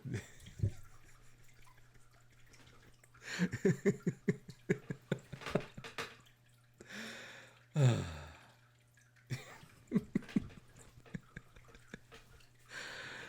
right, all right. Let me play some Sunset Lullaby.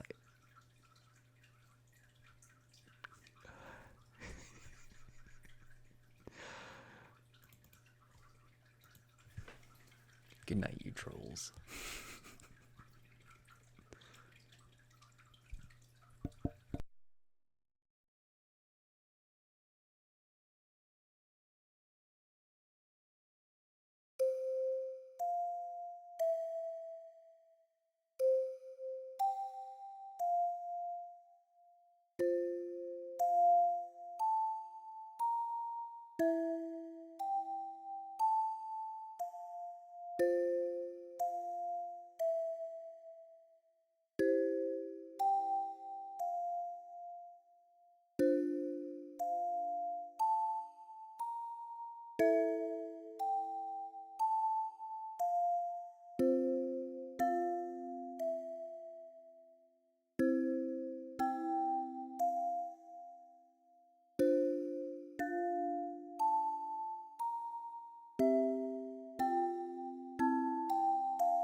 All right.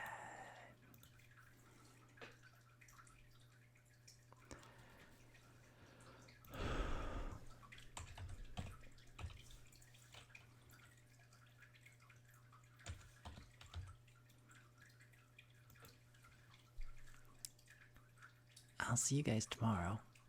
To those who don't know, I'm streaming every day until Christmas. So I will see you all tomorrow. Goodbye.